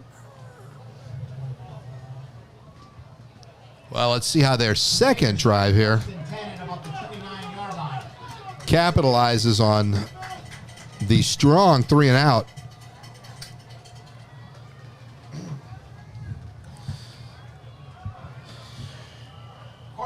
Here comes the first play of the second drive as Washington's going to hand the ball off, and he's off. Oh, holy Toledo. What a run by the senior number 3, Rafa Kichi. Because as soon as he got the ball, he turned on the Jets. Well, he almost kicked in a second gear, it felt like there, the way he cut through that. The guy just showed tremendous heads-up football, saw his opportunity, and burst through the line. I think it was very impressive that I fooled me. I thought we were looking at a pass, but before we knew it, the ball was in his hand. Like a thief in the night, he snuck right through, cutting all the way. Oh, and it looks like Xavier Washington is going to be brought down immediately by a pile of Buccaneers. You know what? After such a good run with the first play, that is definitely not what they wanted. As now it's going to be 2nd and 14 for the Crusaders. Yeah, there was just nothing doing. I mean, it's like they were in the opponent's deep backfield before the quarterback was. Now let's see if they can rebound. Washington hands it off. Fighting hard. Akichi tried to fight through that pile, but to no avail. Oh! Well, it looks like some of the players are starting to lose their heads. Are they now? No, literally, Felix. All I saw was somebody's helmet go flying. So, well, Akichi kind of kept through the line, picked up 3 or 4 yards real fast, and then was just totaled. Whoa! Ugly. Well, we could see it in the top corner of our replay screen. It looked like 2 players got tangled together, and they They just started kind of fighting in the middle of the field, and then the Crusader got slung, and one of the helmets came off. Very important.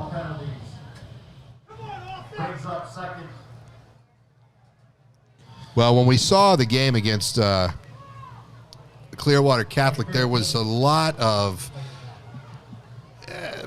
perhaps maybe not the most sportsmanlike performance on both sides of the field.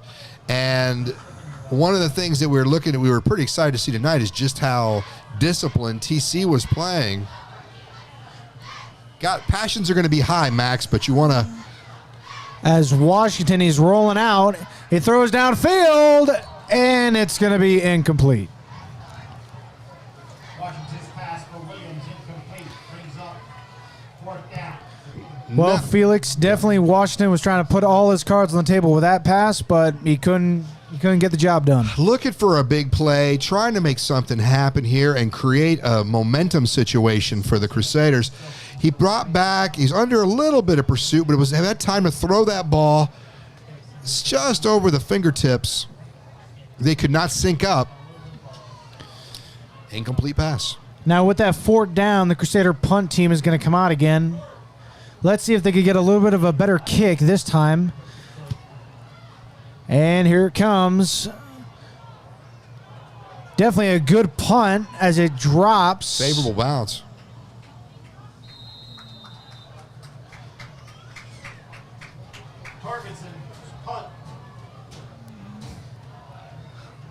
Well, that definitely was an improved punt by the Crusaders. And now, but the Buccaneers are going to get good field position to start.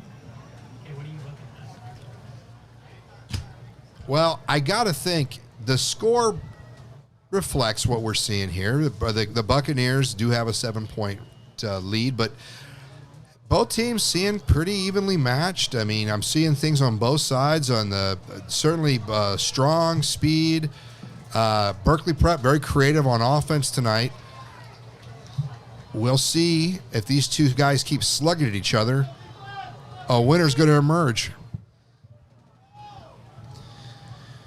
And Berkeley's going to hand the ball off again. Oh! He's going to fight his way through traffic, spin a little bit, and he's going to be brought down. And it's going to be 2nd and about 7 for the Buccaneers. Yeah, it seemed like it was a bigger gain than what it looked like. Very nice slashing run, sort of across the offensive line into the Crusader defense, but nonetheless, just 3 yards on the carry. Now let's see if the Crusaders can bounce back. As it's handed off again, he's going to move the pile. He is going to be brought down, but it looks like he will pick up a couple of extra yards.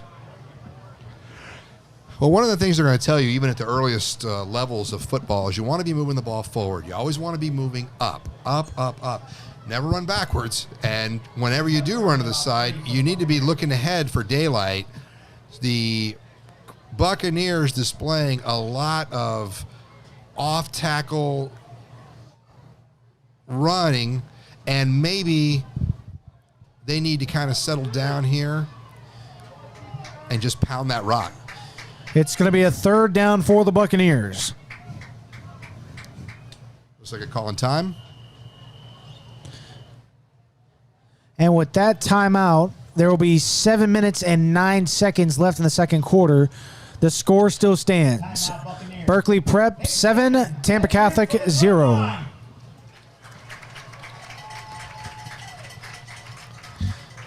Well, Felix, this game certainly has moved a lot faster than we've expected.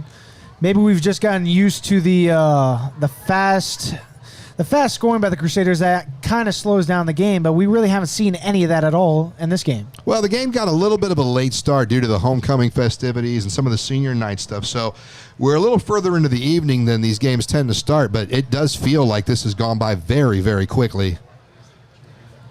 Certainly I'm sure when you ask a couple of players, they'd say the same thing. And now, after the timeout, the Buccaneers are getting set to go again.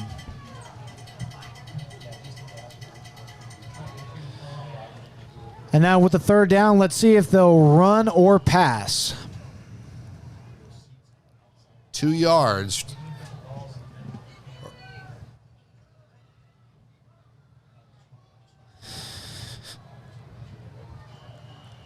And it looks like they're going to pick up another first down.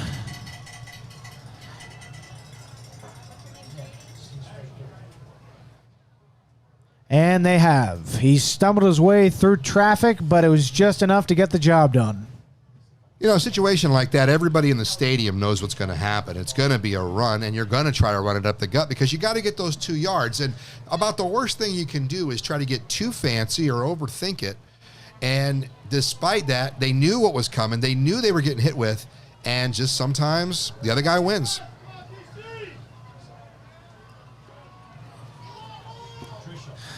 Well, after the first drive, the Crusader defense has been able to hold it together as the ball is handed off again, and he's going to be immediately brought down by the Crusaders. Yeah, it was pretty much a nice blue-collar retail type of play there. I do feel like the Buccaneers were stretching a little more in the first quarter. They were maybe experimenting a little bit. Maybe they were just a little more confident against this TC defense. Very stingy, this Tampa Catholic defense. They don't give up touchdowns very easily, and once they get settled in, they're a force of nature. Here we go. It's going to be a fake. Oh, well, the Buccaneer quarterback dropped back. He tried to go for the pass, but it just hit the tips, and it will fall incomplete. Yeah, I think that he was trying to really kind of do a nice little run over to the mailbox and turn around kind of play, and in reality, they weren't buying any of that.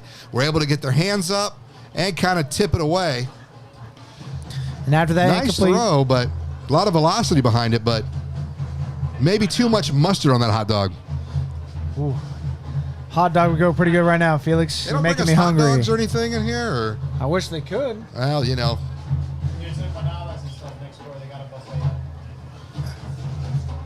Always trust your stadium announcer. He always knows where the grub is.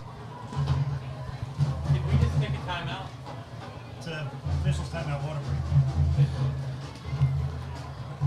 Well, after that official's timeout, there are 5 minutes and 44 seconds left in the quarter. Well, tonight's game brought to you by several of the sponsors you see around the stadium, like Caruso Law, Brandon Legal Group, Buddy's Roofing, Famous State Appliance and Bedding, and many more. To find out how you can participate and get your name mentioned on the air, check out the athletic department at tampacatholic.com. And the Buccaneers are going to get a complete pass. Uh-oh, and there he goes. Well, the Buccaneers dropped back the pass. They got the complete pass, and then they were able to get some yards after the catch. Well, we were just talking about taking some chances and opening things up a little bit, and sure enough, they may have caught the defense flat-footed there. Again, nice little snap, but he's able to fire that across the field, make a nice connection, fight off a Crusader defenseman, and get all the way out past beyond the 30-yard line. Big play, and that may be the spark that lights the fire that is the Berkeley Prep offense. Now, so far, the name of the game for them has been the run, but when they have passed, they've mostly been able to get the job done. What I'm seeing is a team that's not getting frustrated. They're taking what they can get from the defense. They're being opportunistic, and that's really, Max, what I'm seeing is that they're waiting to strike. They're running their kind of offense, and when they can exploit a mismatch, they are going to burn you and hit you hard. Truer words couldn't be said, Felix. They are playing good football right now. And I wouldn't be surprised if a lot of Crusader players down on that sideline aren't a little bit shocked right now. There's the official announcement for the cheerleader of the week. I don't know if we can get a camera on those young ladies.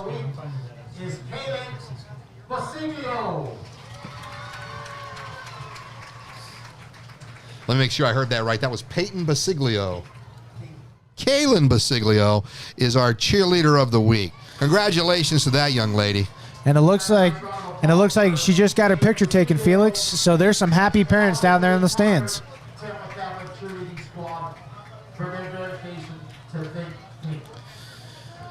Well, after that successful pass in the last play, the Buccaneers are going to get another first down. Well, this is a familiar situation. And they're going to run it again, and he's not even going to be touched. Certainly, Felix. So far, the Buccaneers are doing to the Crusaders what the Crusaders have done to everybody else so far this season, and that is just run the ball up the gut and find the room and make it through. Well, he's certainly obeying the laws of social distancing, not letting anybody get within 6 feet of him as he cuts through the field. Well done, and a fine example of taking care of yourself. But, you know, we need to get a lot closer than that, and that's what I would expect to see our defense doing in this next series. And they're set to go again. They're going to hand the ball off again. And it's going to be same old for the Buccaneers as they're going to get another few yards. It's going to bring up second down.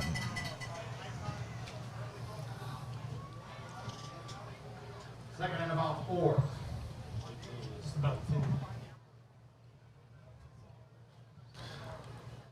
Knocking on the door, again, another big stand. We'll see if this time they're able to send him home with nothing.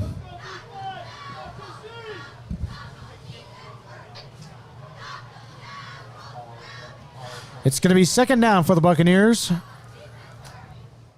They're going to run it again. And it looks like, yes, sir, it looks like the Crusaders are taking a stand as he's not able to punch the ball in. No, I think that's kind of what he's been wanting to do all night, and just sort of like pound that rock, get up the middle, push through the defensive line. But again, denied. Short game. Definitely now. The Buccaneers aren't just knocking on the door; they're banging on the door. Well, they are, and they are trying to set the tone and add to their lead.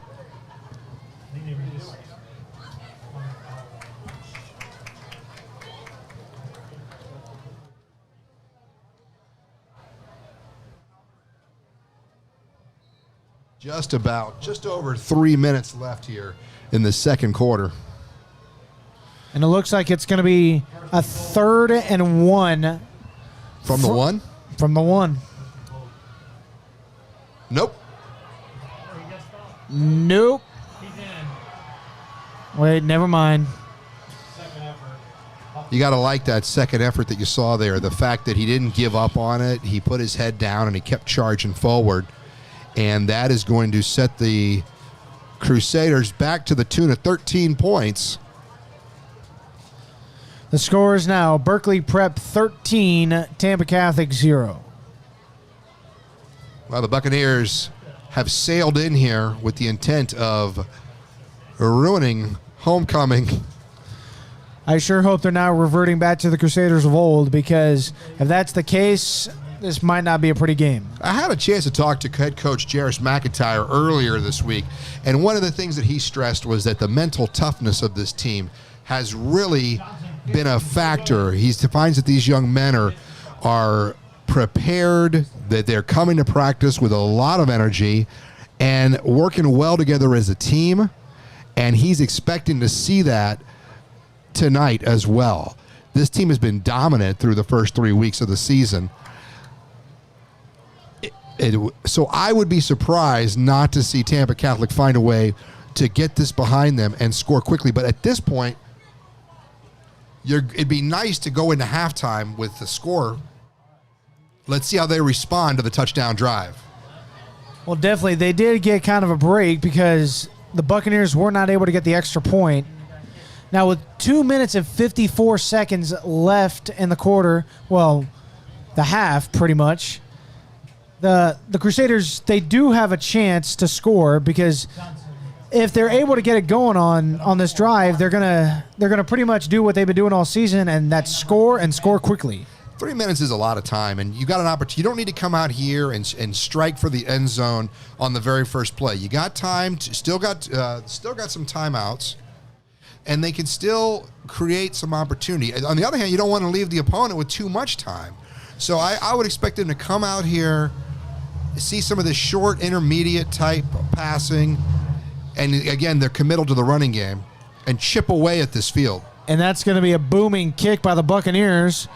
It's going to be a great return, and he's going to be brought down just short of the 30-yard line. Well, he makes egg salad out of some broken eggs and finds a way to get back and have a nice kickoff return, traveling all the way up the field, and gives them some pretty good field position to work with as they'll take over at about the 30.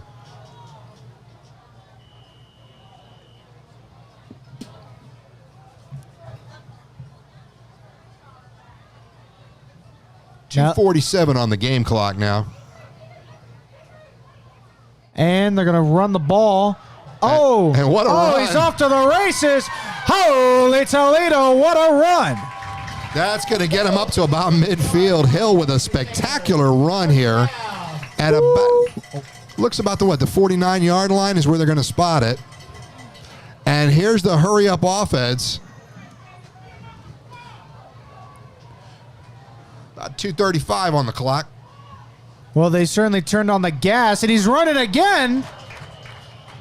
Amazon's at the door. They're waiting for you to answer. And they'll keep coming back until you get your package. Well, they certainly are carrying the rock right through. And so far, the Buccaneer defense has not been able to stop them. It's going to be second with about 5 yards to go as the clock is winding down. He's going to run it again. Akichi.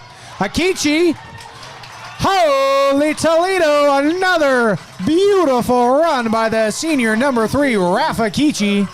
They're going to pick up another first down. Akichi striking first, striking hard, and showing no mercy as he continues to push the ball upfield. Just under 2 minutes now. Well, one thing's for sure, Felix, they certainly got something going now. Washington's going to do it again. They're going to run the ball. They are going to get a couple of yards, but he's going to be brought down. Yeah, they're going to get up there. And now let's see. The Crusaders do have 3 timeouts left, and the clock is at about 1:30 left in the half. Well, they're certainly within their kicker's field goal range, but I got to think at this point they're going to want to go for it all, and they've got some time. Washington passes. A little quick pass. And he's going to... It looks like he's going to get enough. Well, he's going to get enough, and they're going to come right back out here. Wait. Looks like they're going to call for the timeout. Well, that's a first down for the Crusaders, and that's exactly what they needed. As with that play, they're going to call a timeout. Jacoria steps on the reception. First down, Crusaders. Well, things have certainly got excited here, Mexcavedo, here late in the first half of play. The Crusaders looking to avenge the early score. It looks like they're certainly starting to turn it on now. And if they're able to continue this, good things will happen. Oh, my goodness. There'll be nothing to stop them. 1:07 on the game clock.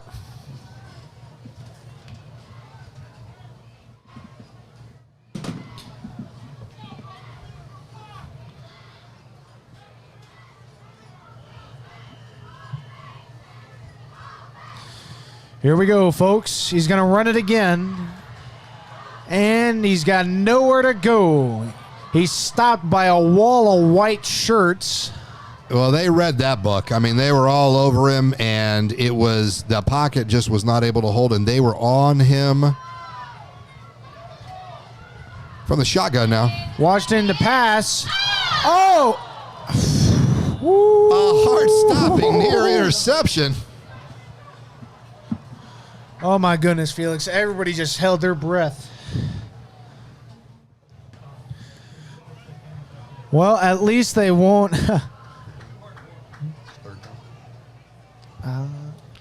Well, thank goodness that ball wasn't caught. And it looks like it's going to be a third down for the Crusaders. He had it. It was in his hands. It popped out. And it stopped the heart of every green and white fan here tonight. 44 seconds left here in the second quarter as the half ticks down. Washington rolls out. Under He's heavy running. pressure. Whoa! Oh, little flea flicker. Up the sideline. Holy Toledo, what a play. Shades of Tecmo Bowl with that little flea flick play. Man, Felix, you might as well call him Bo Jackson because as soon as he got the ball, he ran. Nice little pitch and toss there. Picks up some big yardage.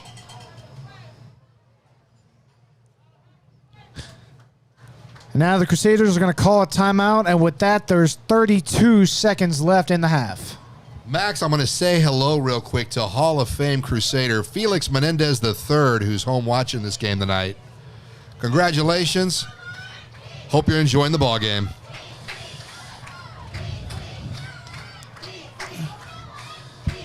And now you might be able to hear it now, folks. The fans are starting to get into it.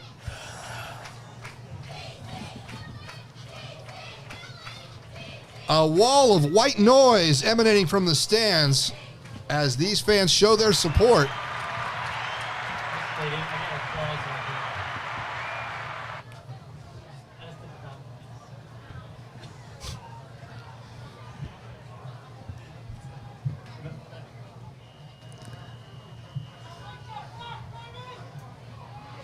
Here we go, folks. Williams is going to roll out. Oh! Touchdown! Oh! Holy Toledo!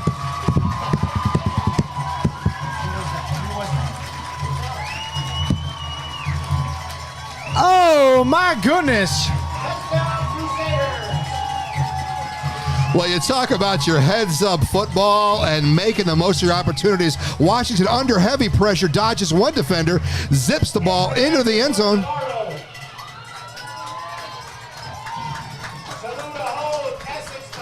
Woo-wee. Unbelievable. The PAT is good. And reliable. Nick Navarro is going to punch it through, and the Crusaders are on the board. The score is now 13-7. Well, folks, one thing's for sure. You know what? Get the contractor on the phone because Lou Carter has brought down the house.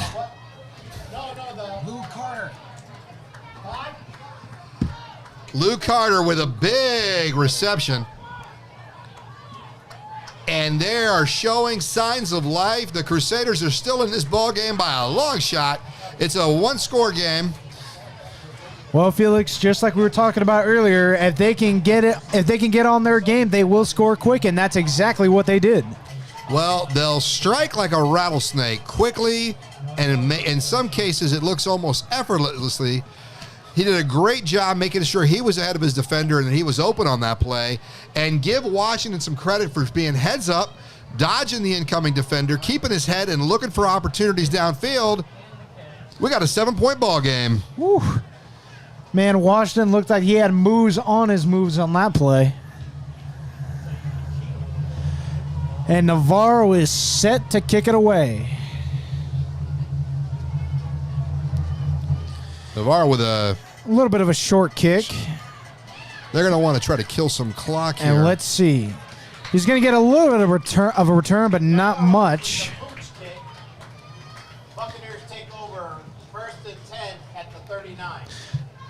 21 seconds left here in the opening half. And what do you expect to see here for the Buccaneers? Are they going to throw downfield and give them their all, or are they going to maybe just kind of sit on this? Well, Felix, I know they definitely don't want to risk an interception. Right. But Sure, you won't want to turn it over in this situation. But so far, the passing game, when they've done it, it has worked for the Buccaneers. So they may, just for the heck of it, try and pass. I say go for it. Throw it downfield. Try to set up a field goal opportunity here. Still got 21 seconds left. And it looks like they will pass. Oh! Holy Toledo! Big, aggressive stuff. Good day in the morning. What a play by the Crusaders. The Buccaneers went up to get the ball. They did get it, but you know what? He was immediately brought down by his legs. Well, he went up high on it, and man, he got stuffed. Boom. Whew. Timeout, Buccaneers. Definitely, the Buccaneer receivers do have some hops in their shoes. Got 13 seconds left in this one.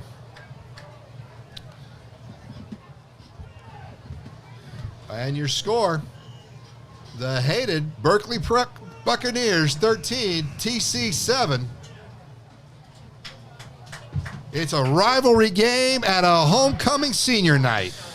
Couldn't be better, Felix. We can't ask for more, especially now because it looks like the Crusaders are starting to finally get into a groove. And boy, this crowd making some noise and showing their support. They'd like nothing better than to shut down this Berkeley Prep offense. They're going to drive back to pass again. Long downfield. Incomplete. And with that incomplete pass, it's going to be third down for the Buccaneers with 7 seconds left on the clock. 7 seconds to go, and nothing is working on this drive. Now, I'm almost certain, Felix, that they're going to try and go for the whole enchilada with this play. Let's see if it'll work out. Well, they got 7 seconds left, so you might as well use them. You can't take them home with you. So I would expect them to try to maybe shoot that ball downfield, hope for a pass interference, or... The best case scenario would be a complete pass that immediately they run it out of bounds to try and save some clock. Drops back to pass. Looking, scrambling. Good night, Irene. Good afternoon, good evening, and good night. Holy Toledo. That's a sack by the big man, Baraka King Andrews. Well, that's the way you want to walk off at halftime. You got a whole ton of momentum behind you. You just said, hey, I'm going to put my best guys out there. You put your best guys out there. Let's slug it out. And wow, oh, wow. 7-point game. We're heading to halftime. Your score, Berkeley Prep 13, Tampa Catholic Crusaders 7.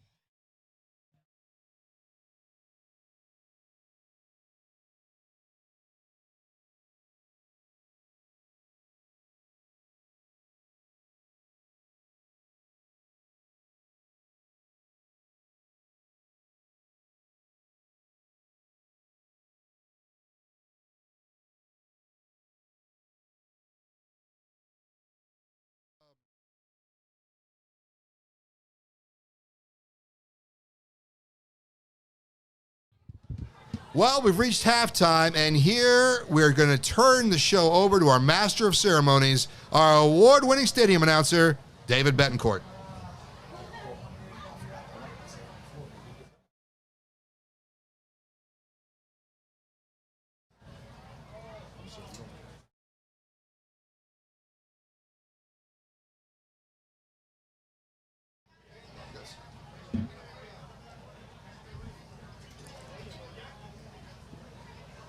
Good evening, ladies and gentlemen.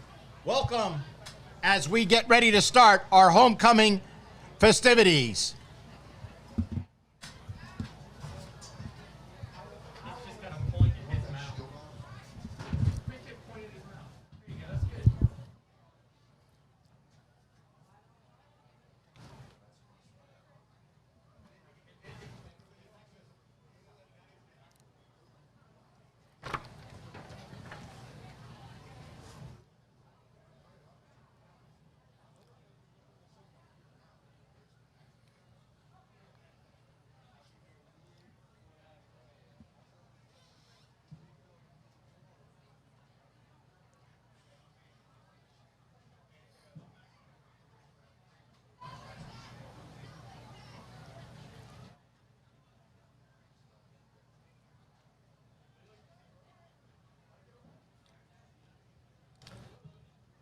Washington's pass was to number 5, Ramsey for the touchdown. Excuse me, Jamie Smiley for the touchdown. And the Crusaders will receive the second half kickoff.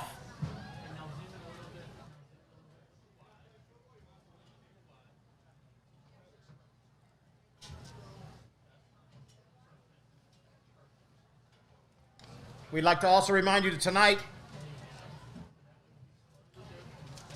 that the Crusader cheerleaders are dedicating the game to Think Pink Breast Cancer Awareness.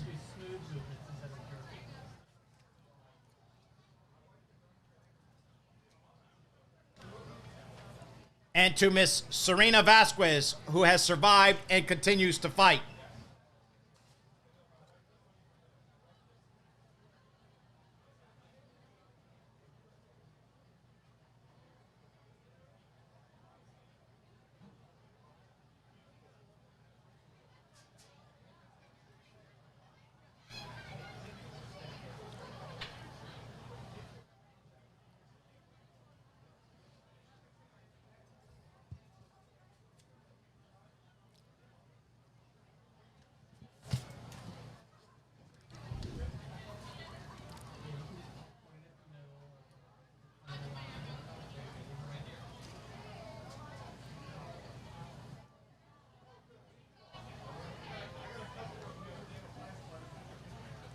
It looks like we're getting ready to start.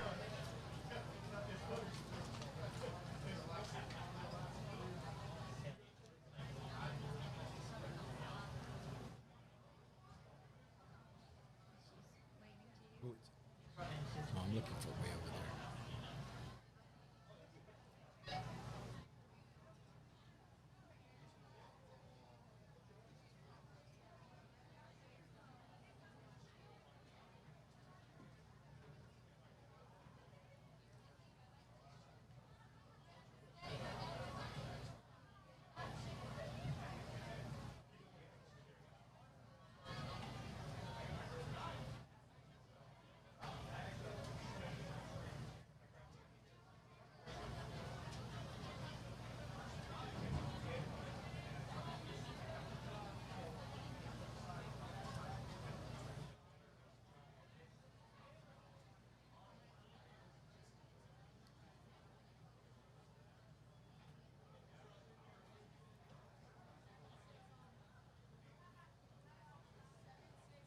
Ladies and gentlemen, I'd like for you all to give a great round of applause to the Tampa Catholic administration for yesterday's Zoom pep rally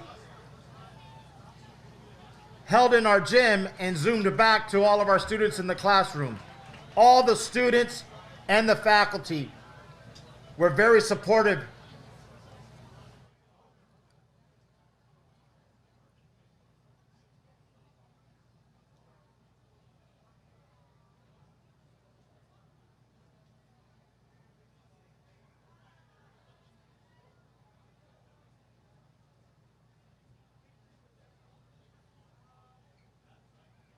Somebody should have been there helping her.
ready to start off now. Felix Menendez alongside Max Cavedo as we are ready for the kickoff here to start the second half. A couple of bit of bookkeeping here. We're coming into a 13-7 game favoring the Berkeley Prep Buccaneers, but the Crusaders have been played dominant,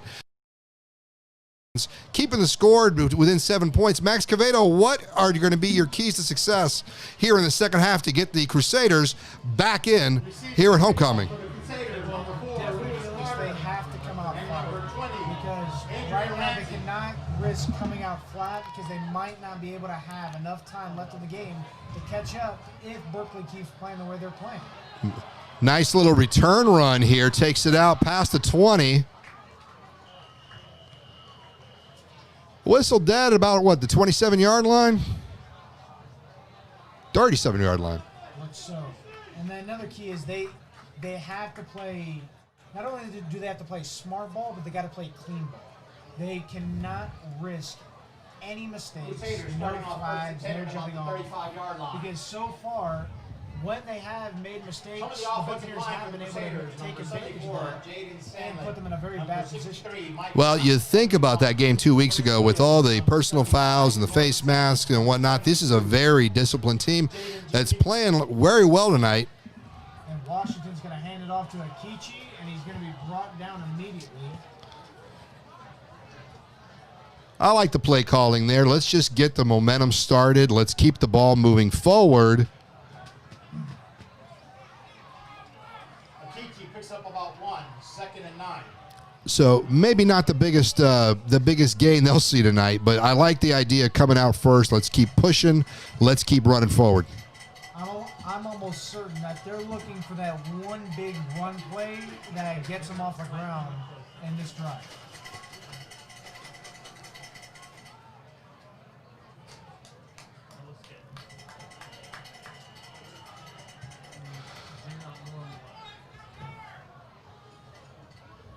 Whoa! Oh! They tried to throw it to the right side, but it was just off the receiver's fingertips. So it's going to be a third down for the Crusaders, and this is not what they wanted. No, I don't think they want to be facing a 3rd and long here, especially with the opening drive here in the third quarter. I got to think that maybe the communication wasn't too tight there. It was a quick pass. It was high, bounced off the fingertips. Just not a clear line of communication between the quarterback and his receiver. Now, I would be surprised if they don't pass on this next play. Well, it's 3rd and long, Max, so your odds are pretty good.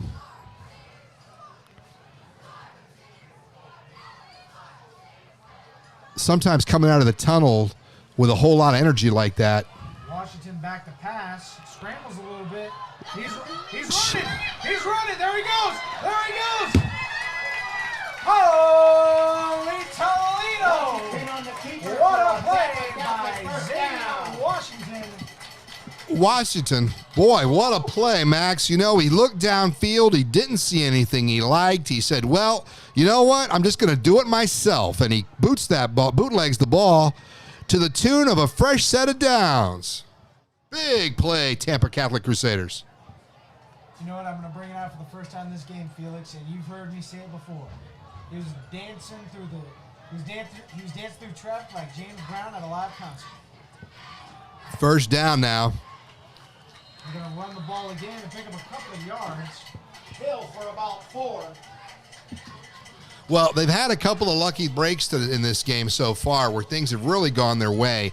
And at this point in the game, boy, you can really feel the energy emanating from the cheer squad, from the band, from the drum line, from the offense. It's all starting to click together, Max Cavedo, and we might be looking at something special here. Certainly, Felix. It looks like they're starting to roll, as it's going to be about 2nd and 6 for the Crusaders. Xavier passes to his left, running. Let's see. Gets with the reception. Looks like he's got another Crusader first down. Let's hear it for the offense. Jacorius picks up just enough yards with that complete pass to pick up another Crusader first down. Well, he did that and more, and what a great attitude from this young man, and just came out of that box so quick. He's going to hand off to Akichi. Akichi running. He's running. Woo-wee! Akichi for about 20.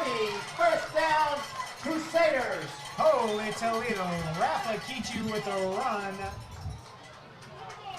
So far tonight, just like we've seen before in the season, he's been a one-man wrecking crew for the Crusaders. Well, we've seen Rafael Kichi before, and he's been very impressive in each of the prior games we've had an opportunity to see him, and he will make the most of opportunities just like that and eke out that extra yardage. Here it comes again. Woo. Washington with the keeper picks up about 5, brings up 2nd and 5. Well, Xavier Washington took it upon himself again that play. He kept the ball, and he picked up a couple of yards as it looked like he was running behind his linemen who were just fighting to push the defense back. Well, this is a stable, Max Cavedo, and these guys, the Tampa Catholic Crusaders, got a stable full of powerful legs at multiple positions, and they are running the ball about as well as we've seen them do all season long. Let's see if this can translate into a score.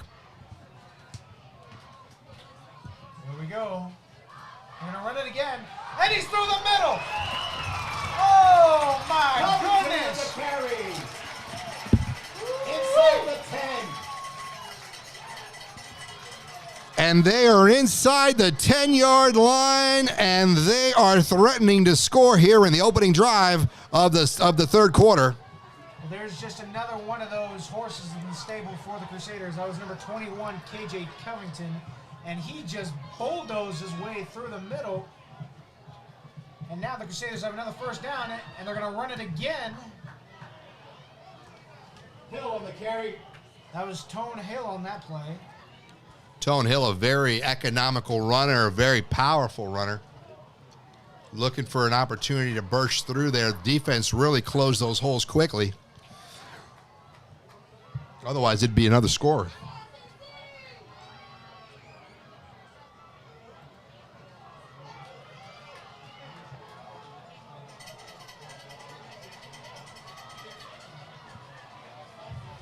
Here we go.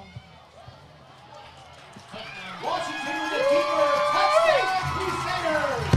Well, you can put on the board. Yes, that's a touchdown for the Crusaders, and they've tied this one up. It's 13-all. Tampa Catholic prides themselves on being a combination of academic success, physical success, spiritual success, all three things clicking here on this offense early at the top of the third quarter.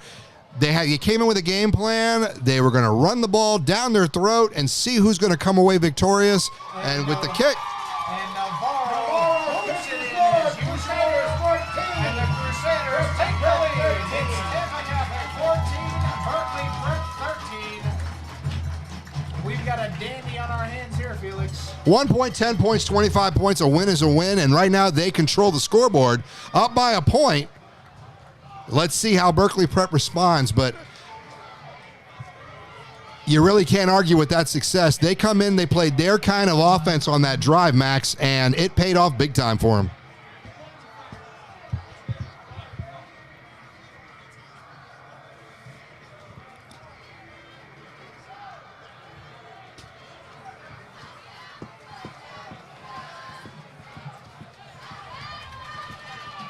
Earlier in the ballgame, you had an opportunity to speak with one of the coaches here.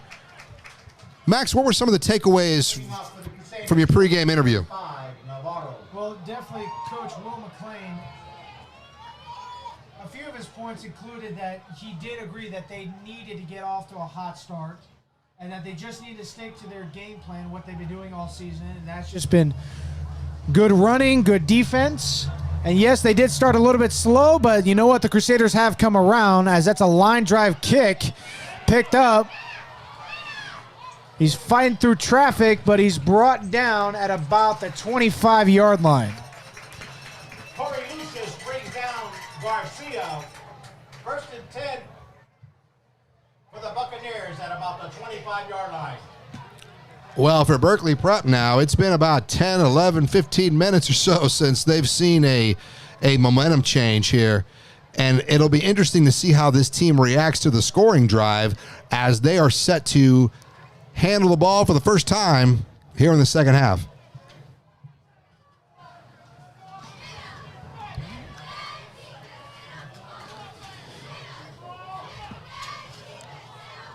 Here we go. Berkeley's first chance to strike back. And they're going to run it. And nowhere to go. Very little gain on the run. Stopped by that interior Crusader line. 88, Cole Essex.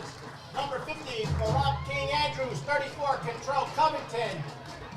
And 20, Adrian Ramsey. Let's hear it for the defense. Well, that was a good combination of the old guys and the young bucks. As we heard, the senior Cole Essick, KJ Covington, and Baraka King Andrews were all involved in that play. A good combo on TC's part. And he's going to pass complete. There he goes. Shaking one. Oh, man. Well, I don't know if that was a tight end or not for the Buccaneers, but he definitely had the size of one, as all he needed to do was put his hands up in the air and just catch the ball.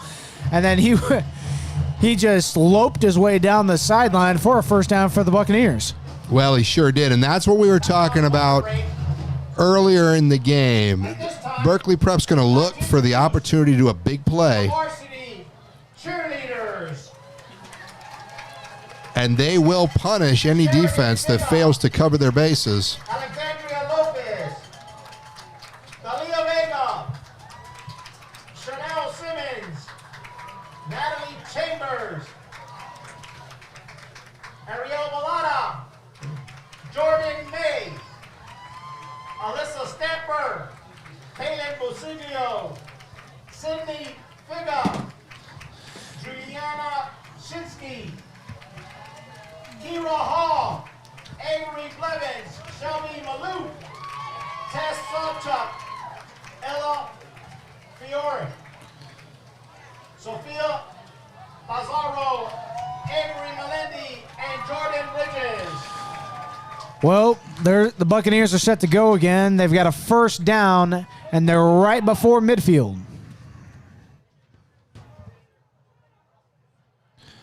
Going to run it again. Runs to the right. Ooh. Runs into the brick wall. He certainly started to dig his heels into the ground on that play, but he couldn't get anywhere with it. Tallulah on the stop. It's going to be second and about 6 for the Buccaneers.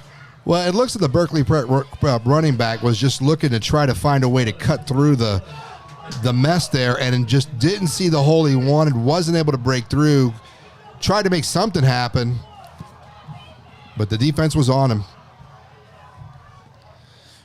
Berkeley's going to run it again, and he's going to, let's see. He pushed his way through. Let's see if it's enough for the first. Wrestled to the ground from where I'm sitting. It doesn't appear to be, but Stopped by a host of Crusader tacklers. And it looks like they're going to Third and about a long 2. just a bit short for the Buccaneers. real good effort there. He runs into one defender and then runs into 2, 3, 4, 6 defenders. Wrestle to the ground.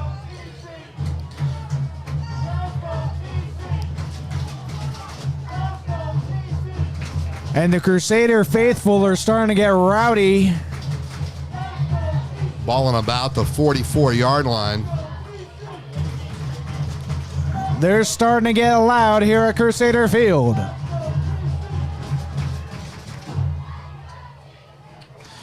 To run again. Holy Toledo, they've got the stop. Big stuff by the Crusader defense. Woo-wee. They're definitely starting to make the statement now. Well, I think that they certainly are, and I feel like Fourth down and now the defense has done a great job all evening long containing this offense that we know has a tendency to be explosive.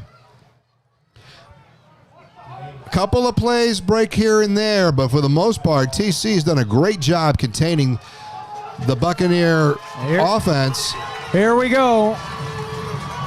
For all the mustard now, 4th and 3.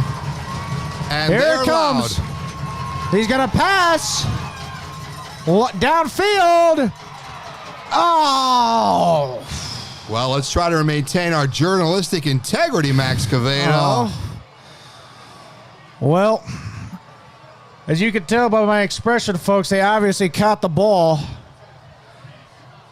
Well, and what a catch it was. On the reception, first down, Buccaneers. 3 in the backfield here. Looked like a run fake. Fired a missile across the field. Right in his hands. Deep ball is complete. Well, the Crusader faithful have gone from a loud ruckus to a dead silence. The air has been let out of the balloon. And now they're going to run it again. Whoa! Even with that long completed pass, the Crusaders are not letting up, as the Buccaneer runner just went flying up in the air and immediately came down on the dirt. Yeah, it was just that kind of a play that just didn't seem snakebit almost from the beginning. But again, they're not going to keep probing. They're not going to keep jabbing to make these plays pay off for them. Short field now. And certainly neither team is wasting no time, as we are now under 2:40 left in the quarter. So much at stake here.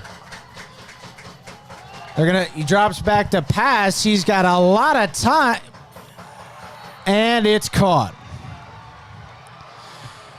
Touchdown, Berkeley. Whew. Well, so much for momentum, folks, as Berkeley scores. It is now Berkeley Prep 19, Tampa Catholic 14. Yeah, it's almost like they're able to kick it into a next gear when they need to.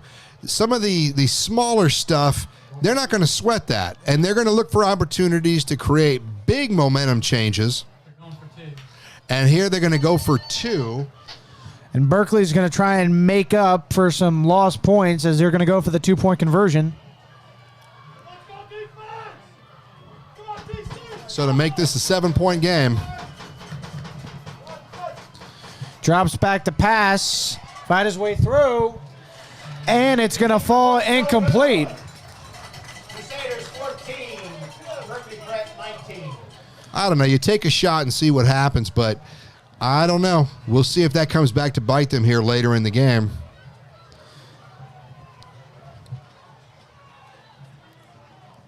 Nothing wrong for going for it all. Just make sure you do it. Now let's see, now that they have the lead, what kind of strategy will the Berkeley punt team take right now? Will they try and boot it downfield, or will they try and go for the short kick? I think they're going to try to keep these guys pinned as close to their end zone as possible, but we'll have to take a look and see what happens.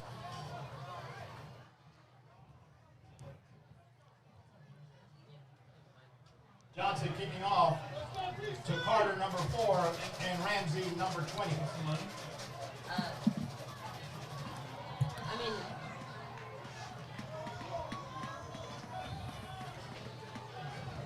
Set for the kick now.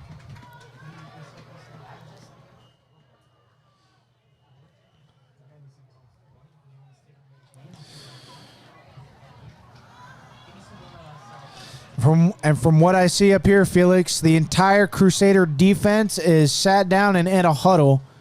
They're trying to figure out what is going on so they can fix it and try and keep the Berkeley Prep Buccaneers where they are. As that one is booted downfield, caught. He's starting to get on his horse. Runs outside. There he goes. Woo-wee. Nice return. That's going to put him in some good field position. That's going to be at about from about the 37-yard line for the Crusaders. And on this drive, the Crusader offense has to come out firing.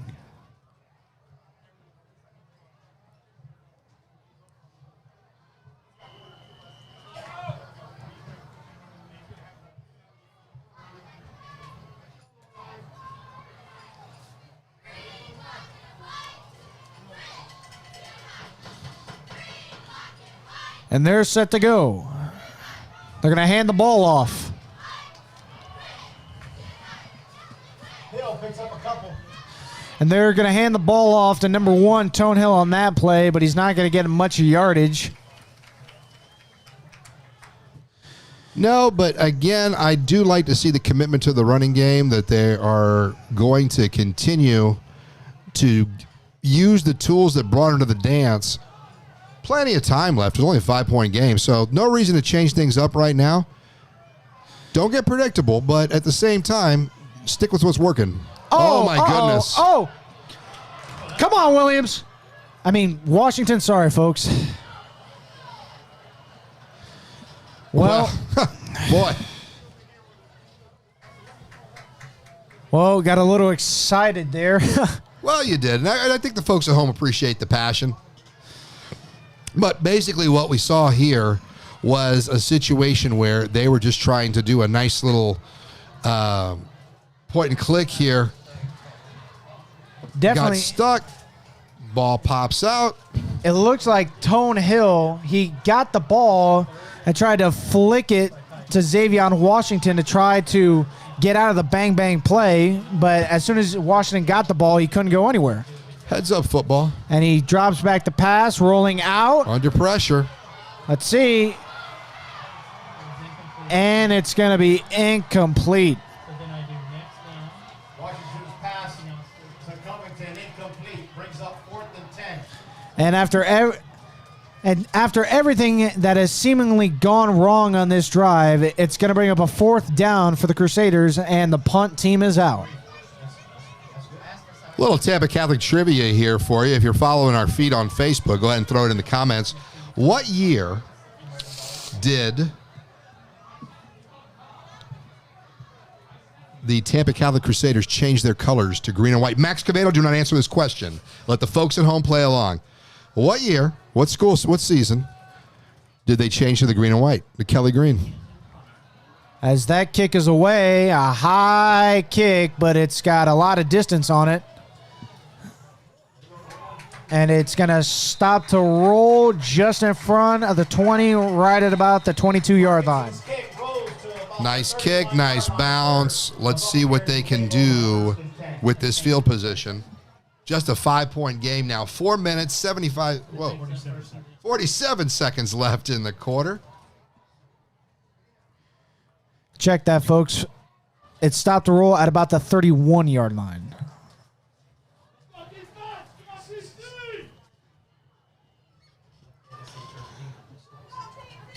Tonight's game brought to you by some of our fine partners here that support the football program, as you'll see from their stadium signs throughout around the field, like Jacobs Morgan Contracting, Coolest Collision, Stay Dry Roofing, and Sunrise Irrigation.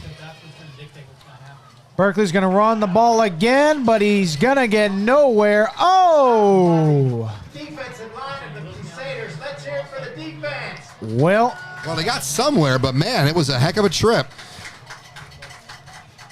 Barreling his way forward. Well, they definitely continue the momentum after that stop 2-point conversion on the last drive, as they just whacked him to the ground on that last play. Max, they play a bruising,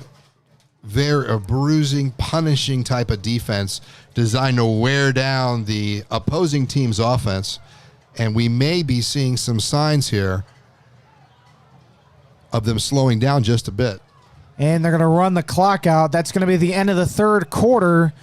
The score is Berkeley Prep 19 at Tampa Catholic 14. Defensive backs for the Crusaders, number 6, Dee Snyder, 17, Jeffries Alexander, number 9, Antonio Paul. And you can hear the musical stylings of our drumline director, Mr. Cole Bellamy, who's also an English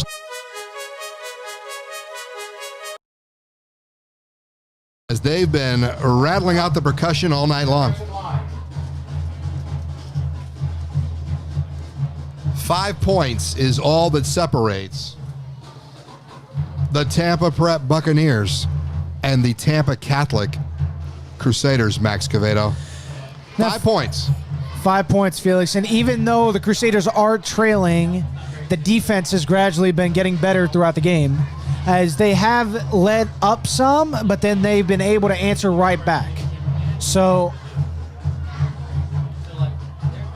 let's just hope that they can continue to do that, because right now it's coming close to crunch time for the Crusaders. It is, and again, we got a very close game. Anything can happen.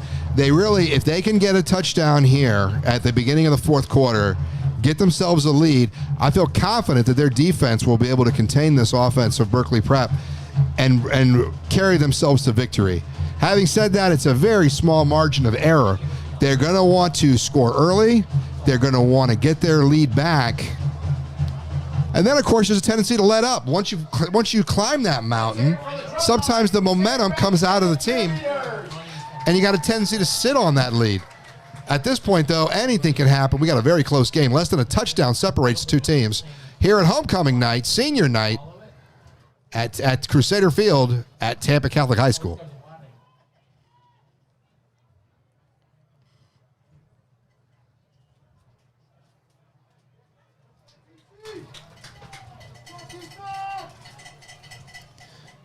You can hear the rally cowbells. This is the largest crowd of the season, Max Cavedo. The largest crowd due to some social distancing and some relaxation of some rules. This is our biggest crowd here tonight. As they're going to run the ball, and they're going to be brought down, but they did pick up some yardage. And even though they did progress on that play, it's going to be 3rd and long for the Buccaneers. Yeah, what they're going to need to do is either get themselves in scoring position and knock out a field goal, or they're going to want to hurry up and get that touchdown under their belts. They don't want to be trailing late in the fourth quarter.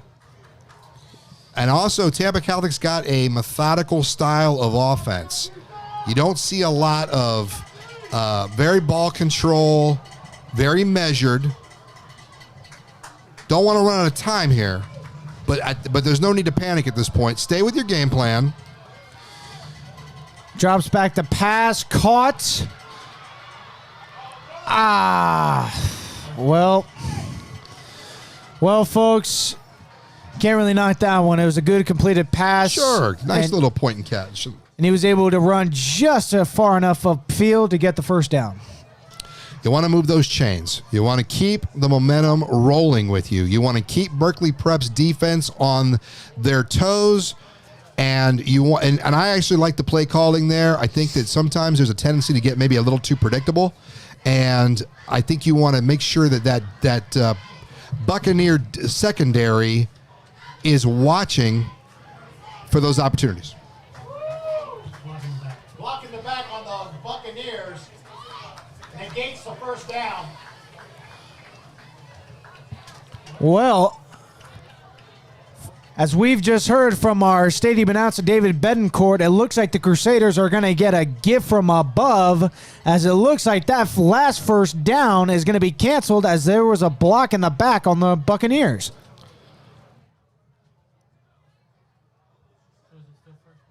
Looking ahead for the Crusaders, it'll be at Winter Haven High School on October 16th. Then the road trip will continue as they take on George Jenkins on October 30th, day before Halloween.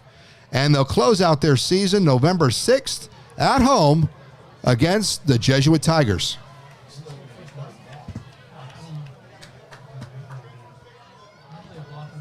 It will still be 3rd down.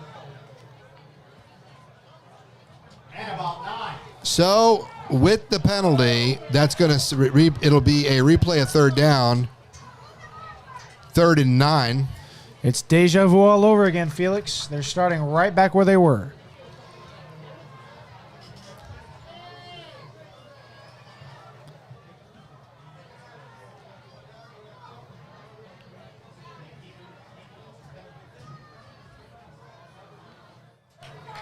A little confusion there, but I think they got it sorted out now.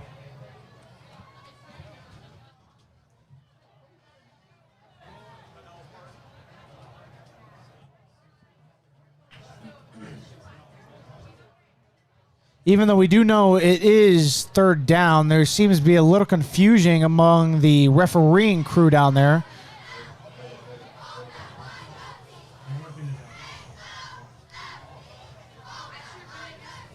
Seems to be a lot of talking.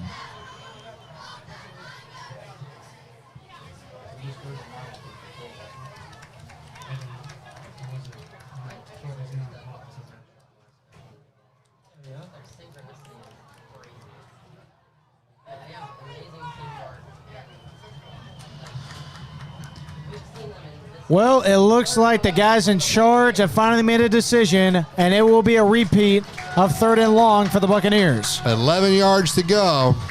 They're going to run it again. Stopped.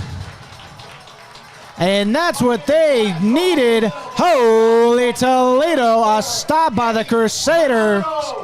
And with that, the punt team will come out.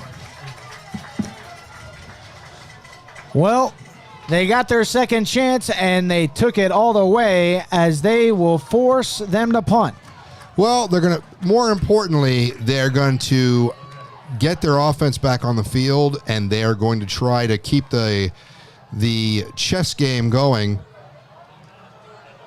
And you've got it, at some point, they're going to make this their kind of game. Nice high punt. Booted away, starting to come down, and it'll stop rolling at about the 37-yard line. Crusaders take over 1st and 10 at the 37-yard line. And as the Crusader offense trots out onto the field, it's a little over 10 minutes left in the fourth quarter.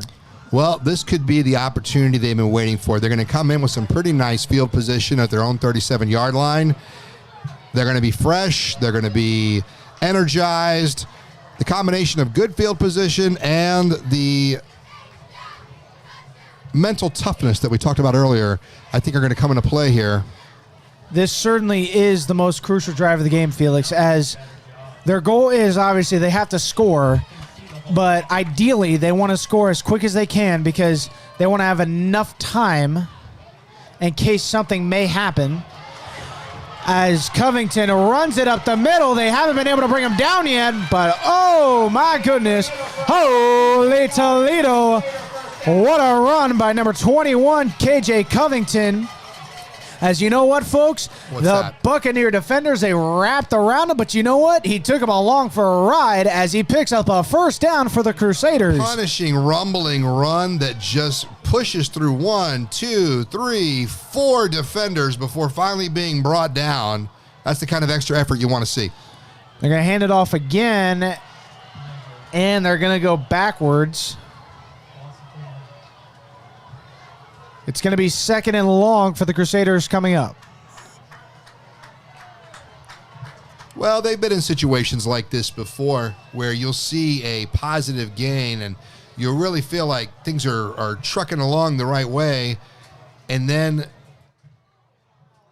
you seem to take a step back. But a lot of times for this team, a step back leads to a huge leap forward.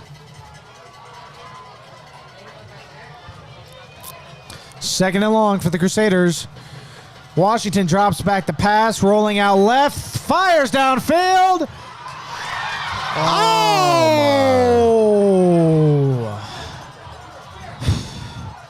Close, but no cigar for the Crusaders as he had the ball in his hands, but it popped out.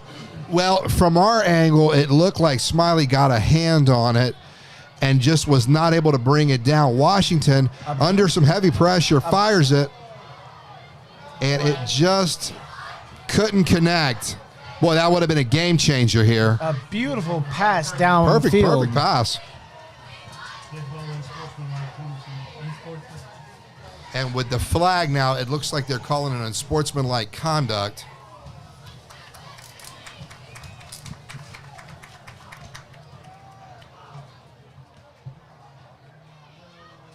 And that'll go against the Crusaders.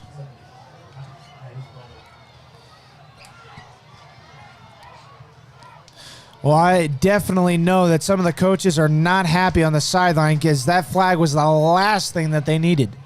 Yeah, it really was. And, as we're starting to tick down on the game clock now, you can't be making those kind of mistakes. You can lose, and you can lose with dignity, but you can't lose with a lack of discipline. It just can't be. And they're these young men. They bring everything they can to these games. You should know that, Max Cavedo.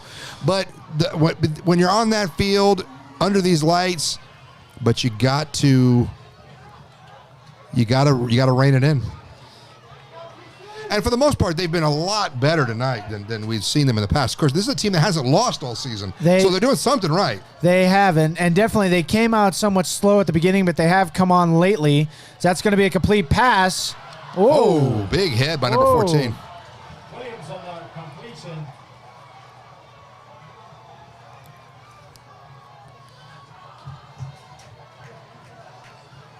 Well, it's going to bring up a 4th down for the Crusaders. About 20 for the Crusaders. And with that, they're going to bring out the punt team. It's going to be a 4th and Wellswood to West Tampa.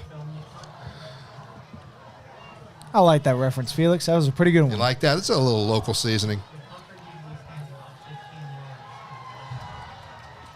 Well, they're not going to score it on this drive, but a lot of ball game left.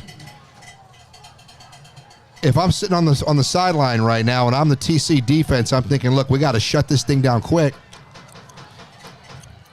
And nice punt. a high sky kick brought down. And it looks like it's going to be right on the 20-yard line. Smartly calls for the fair catch and full moon tonight, but you wouldn't know it by looking at the cloud cover there. Looks like we got a flag down. Holding on the Buccaneers.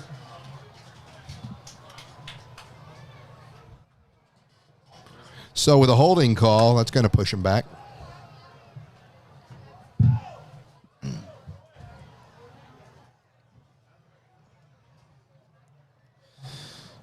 Well, if I were the Crusader offense down there on the sideline, I better be formulating a plan because obviously on this drive, the Buccaneers are going to take their sweet time to run out the clock.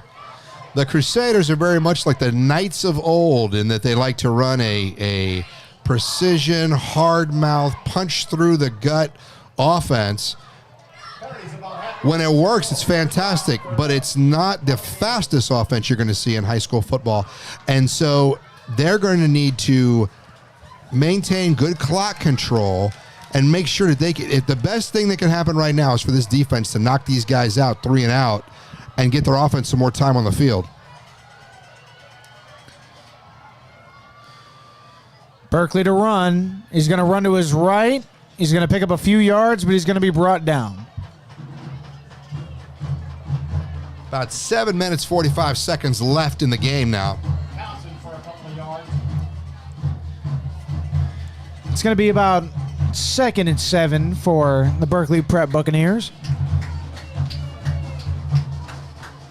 Well, as we mentioned earlier, it's homecoming night, and they're also celebrating senior night here as well, Max Cavedo. Wasn't that long ago that you yourself were down there on that field celebrating your last homecoming game?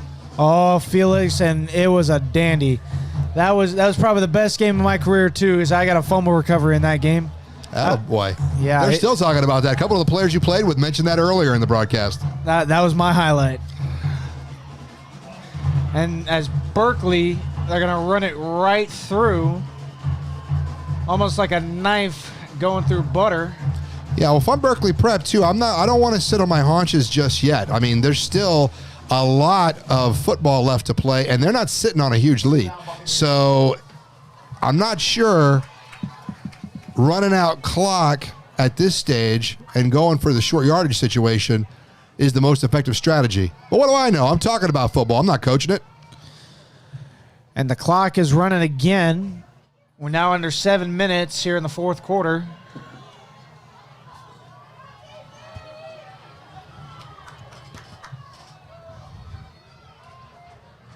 They're going to hand it off again.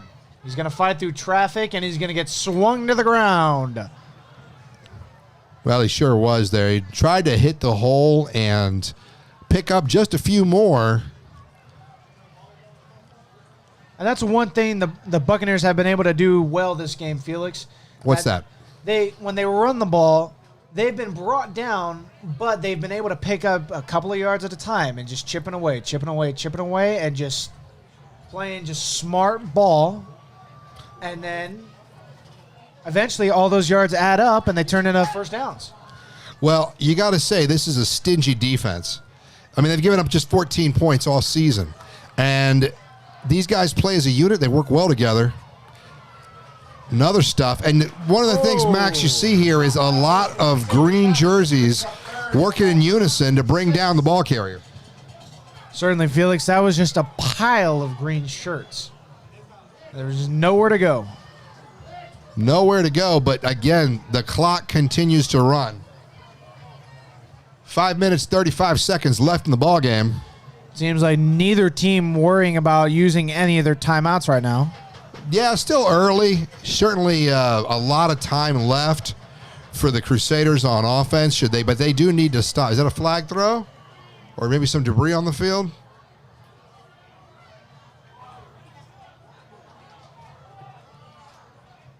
And it looks like they're starting to argue a little bit as the clock continues to wind down.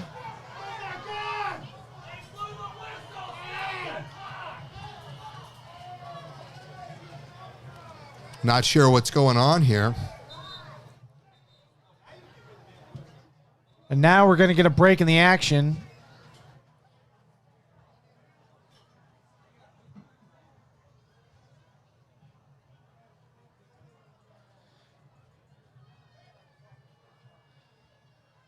Now the judges are going to get in the huddle and see what's what.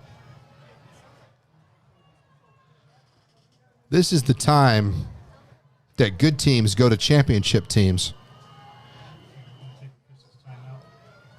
Looks like we got an official timeout here. Water break.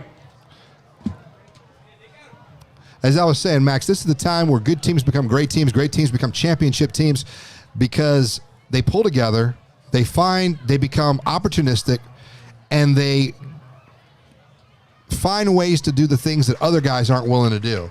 And for this Crusader team, if they want to pull ahead to 4-0, I mean, we're already here talking. People have been talking to me. I've been getting calls all week talking about state championships, and I'm telling them, look, well, you got to get through Berkeley Prep. You got to get through the Jesuit High School. You can't just they're playing well. But I think if they're going to get to the next level, they find a way to win this game right here tonight. Definitely, Felix. This coming right now, up right now. It's one play that will make it or break it for the Crusaders, as it is third down. Well, I knew we'd have a good game tonight, but boy, has it been really something. Tension has been high all night, and it's never let up. Not only has it been something, but it's been very economical on time. As I'm looking at my clock right now, we're just a shade over an hour and a half in game time. Yeah, it certainly has been moving very quickly. And Berkeley's going to drop back to pass, rolling out right, running, passes.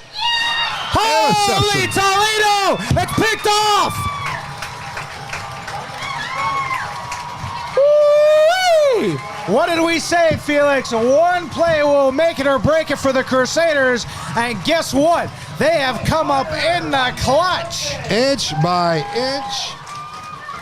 Well, what happened here was that there was a situation where the quarterback threw downfield. And it was picked off. Just a beautiful interception. It was picked off by the jack of all trades, the young buck number 4, Lou Carter. Carter making his presence known here tonight.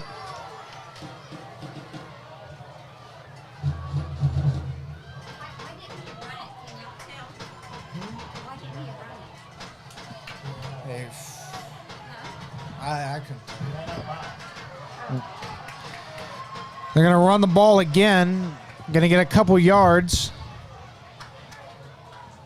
Well, 4 minutes, 42 seconds, an eternity for this team here at midfield. This is the kind of situation that our hometown Crusaders would highly favor. Yes, sir, Felix. This is the drive for the Crusaders. This is where they really put their hard work, their experience, and pretty much their heart and hustle on the line as they need the score. Washington drops back to pass, rolling right, looking. It's caught! Oh my goodness! He went down on the ground and scooped it up. Max Cavedo, what a catch. You probably just blew my Bose soundbar at home, but what the heck? We got ourselves a ball game. Woo-wee, what a catch, Felix. He was laying on the ground and he caught it. Unbelievable. Maybe not the play I was expecting, but the one we needed. And they're going to give it to Hill to run. He picks up a few yards. The clock continuing to run now. 3 minutes, 49 seconds left in the ball game. Tampa Catholic threatening to score. Felix, you could almost say he made that he made that catch laying down. Sorry, folks, for a little bit of a tongue twister on that last one. We'll fix that in editing. From the shotgun now.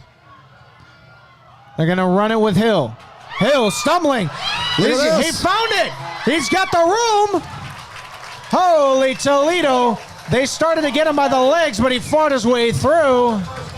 It's going to be another first down for the Crusaders, and the clock is stopped at 3 minutes and 20 seconds left to go. Listen to this noise. I can barely hear myself over Max Cavedo because this is unbelievable. What a series and turn of events, and all the catalyst of that is that interception. The fans know they definitely got something going now. Hill carries to inside the 5. And they handed Tone Hill the ball again on that last play. The clock continuing to run. 2 minutes, 50 seconds left in the game. Tampa Catholic threatening to score and take the lead.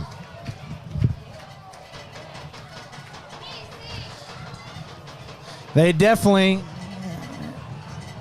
got the momentum on their side now, folks.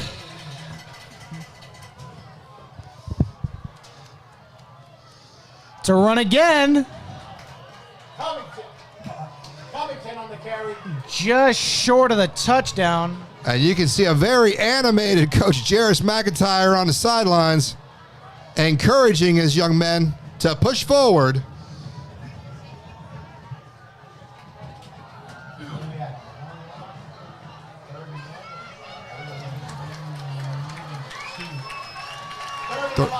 Let's see, Felix. 3rd and 1.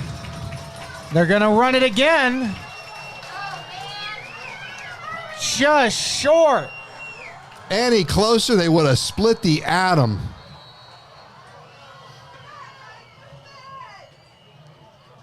Timeout, Berkeley. Timeout, Berkeley. And Berkeley Prep's going to stop the action here. 1 minute, 46 seconds on the official clock. Tampa Catholic on the 1 yard line. And 4th down. And 4th down. Jeez, you couldn't write this thing. And that's the kind of stuff we've been hearing all season long. We hear it at practice. We hear it from the players. Heck, we even hear it from the pretzel vendor. It's inch by inch, foot by foot, yard by yard. Stay in the game. Keep your head focused. Don't make the dumb mistakes. And be ready when opportunity knocks. Here we go, Felix. With 1 minute 46 left in the game. 4th down. The Crusaders on the 1 yard line. Two yards to go now for the touchdown. This is for the game.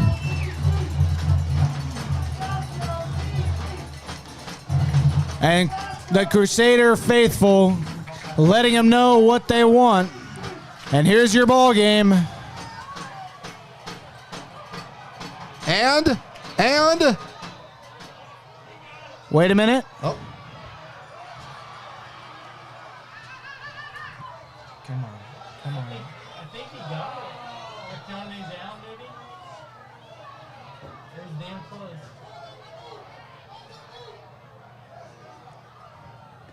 Here's the. I'm watching a.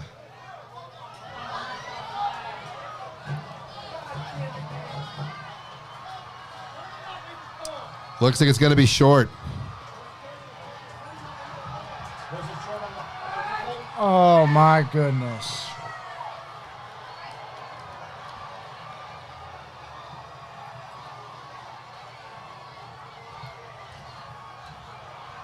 And it looks like it's going to be a turnover on downs as Tampa Catholic comes away empty. But they're still talking about it here. I'm just wondering because there was a flag on the play. I just don't know who it was on.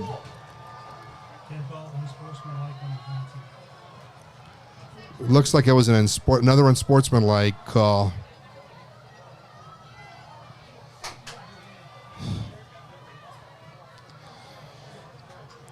Well, folks, all I can say is close, but no cigar for the Crusaders. Well, you're going to have days like this. There's going to be games where everything seems to be working, and on paper, everything seems like it's going to be in your favor, but heartbreaking to come up short like that. And they're still talking about it, it looks like. But no, with the change of possession, this is it. About a minute and 38 seconds left in the game. They're going to need to strip the ball here, find some way to turn this ball over. Tampa Catholic with all 3 timeouts still.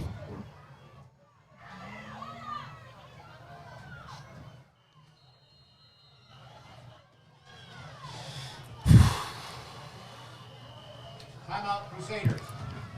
And the Crusaders will use their first timeout.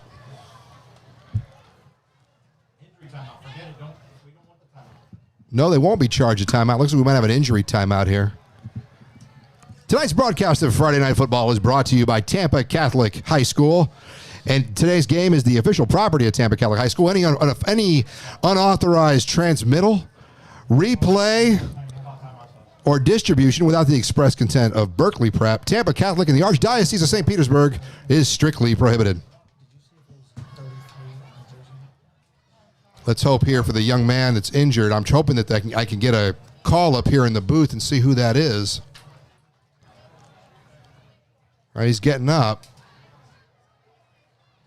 Stretching him out a little bit, but I think he's going to be able to walk himself off the field. It looks to be number 33, sophomore Corey Lucius. At least he's going to be able to get off the field on his own power. Which is always a great sign. Let's hope he's not seriously injured.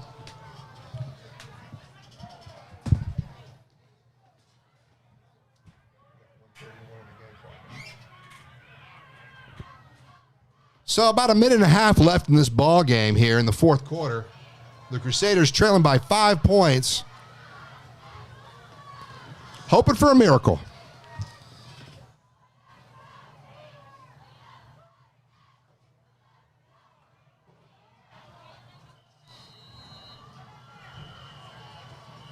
And a timeout immediately called.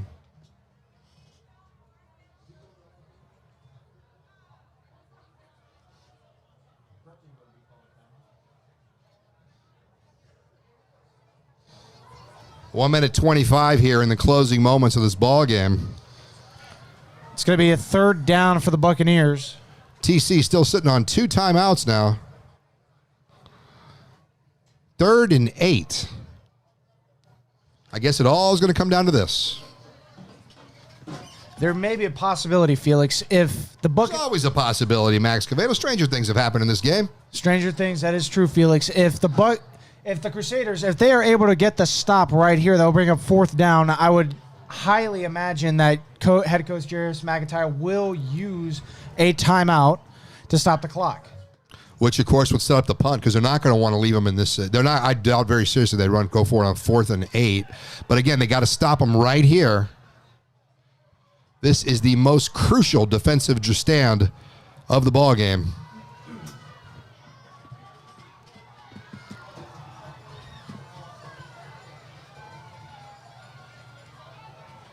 Well, we'll be off next week as the team is on the road again, as we mentioned earlier, for the next 2 weeks. And then we'll be back here broadcasting the game against the Jesuit Tigers.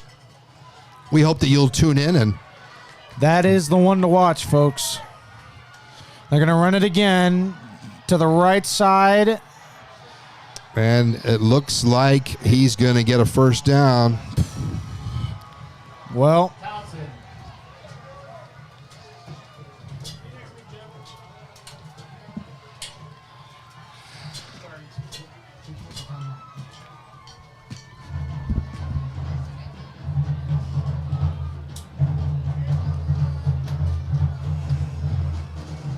and there's the run now to set up. 57 seconds as the clock continues to run now.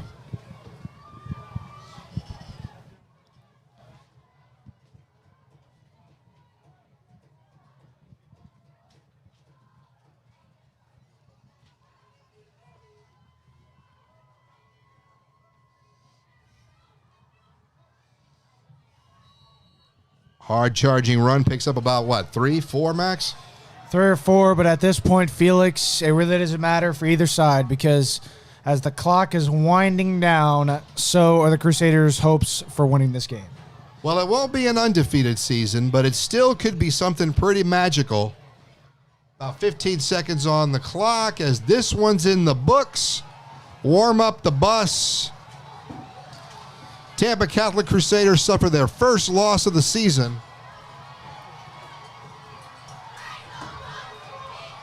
And that's the ball game. Your final score, Tampa Catholic 19. I'm sorry, Berkeley Prep 19, Tampa Catholic 14.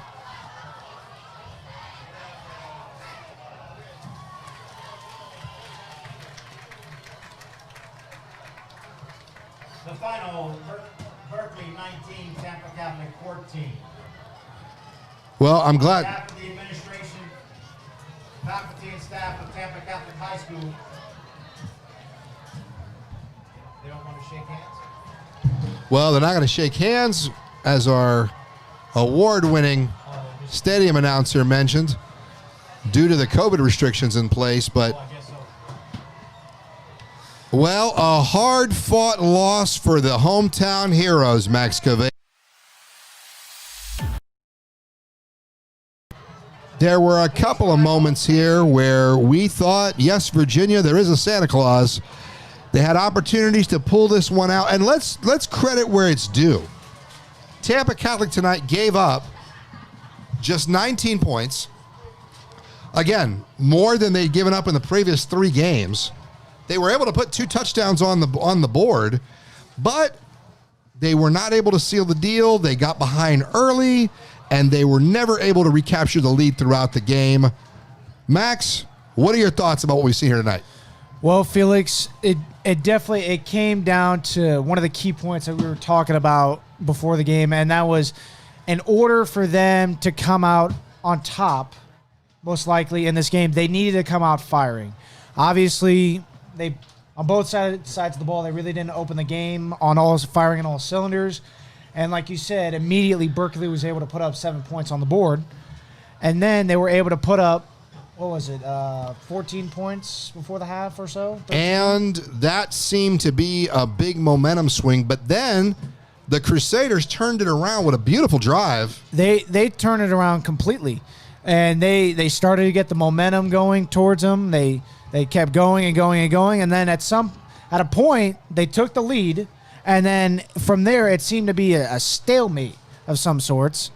And then definitely one of the key plays was the drive where the bang-bang play where the ball came loose. And then I think it was Tone Hill. He tried to flip the ball to Xavion Washington. He tried to run up the field, but he couldn't go anywhere. Flea flicker attempt. That was certainly a momentum changer. And, they got all the way down to the 2-yard line, and it really thought this was the crowd was on fire. You could catch the tension in this place with a knife. But alas, it was not to be. but I still expect to see great things out of this program throughout the season. Now, you and I will be off on October 16th as the Crusaders travel to Winter Haven High School. Now, that game will not be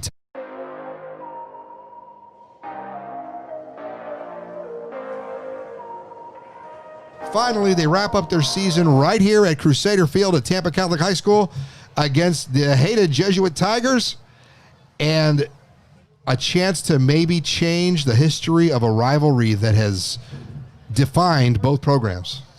Certainly, Felix.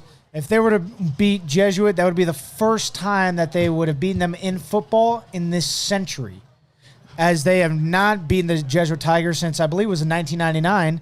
And you know who was on that last Who was on that team, Max? Head coach Jairus McIntyre. Well, I'm sure he would like to see history repeat. For our this is going to conclude our coverage of the 2020 homecoming game between Tampa Catholic and Berkeley Prep. We hope you enjoyed the program. Special thanks to our production crew led by Johnny Torres for guiding us through the evening. For Max Cavedo, my name's Felix Menendez, and so long, everybody, from Tampa Catholic High School.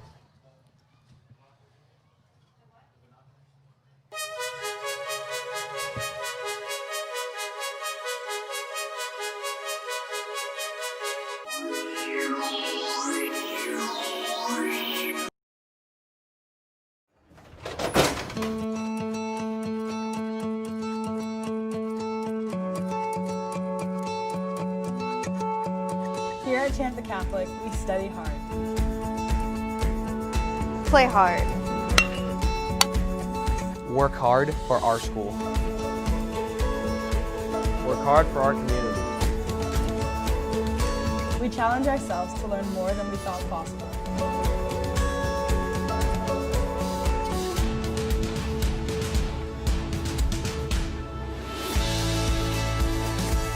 We push our limits to be better.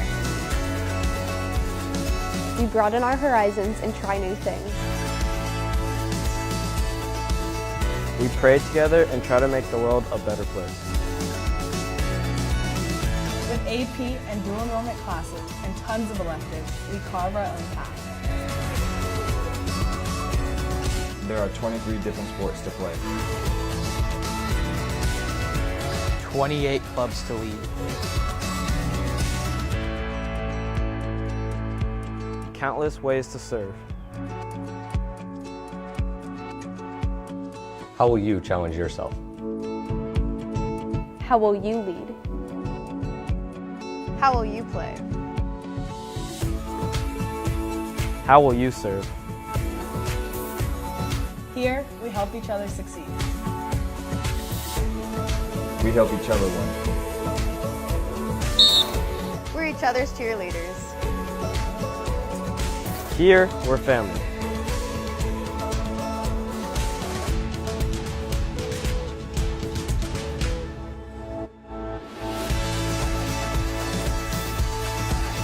Are you ready to be your best you?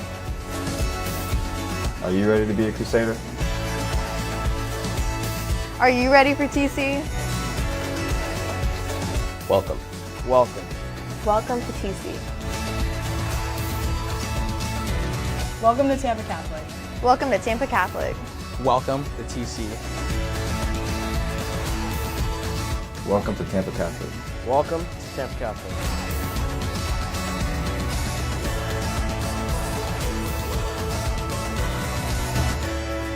We're ready for you.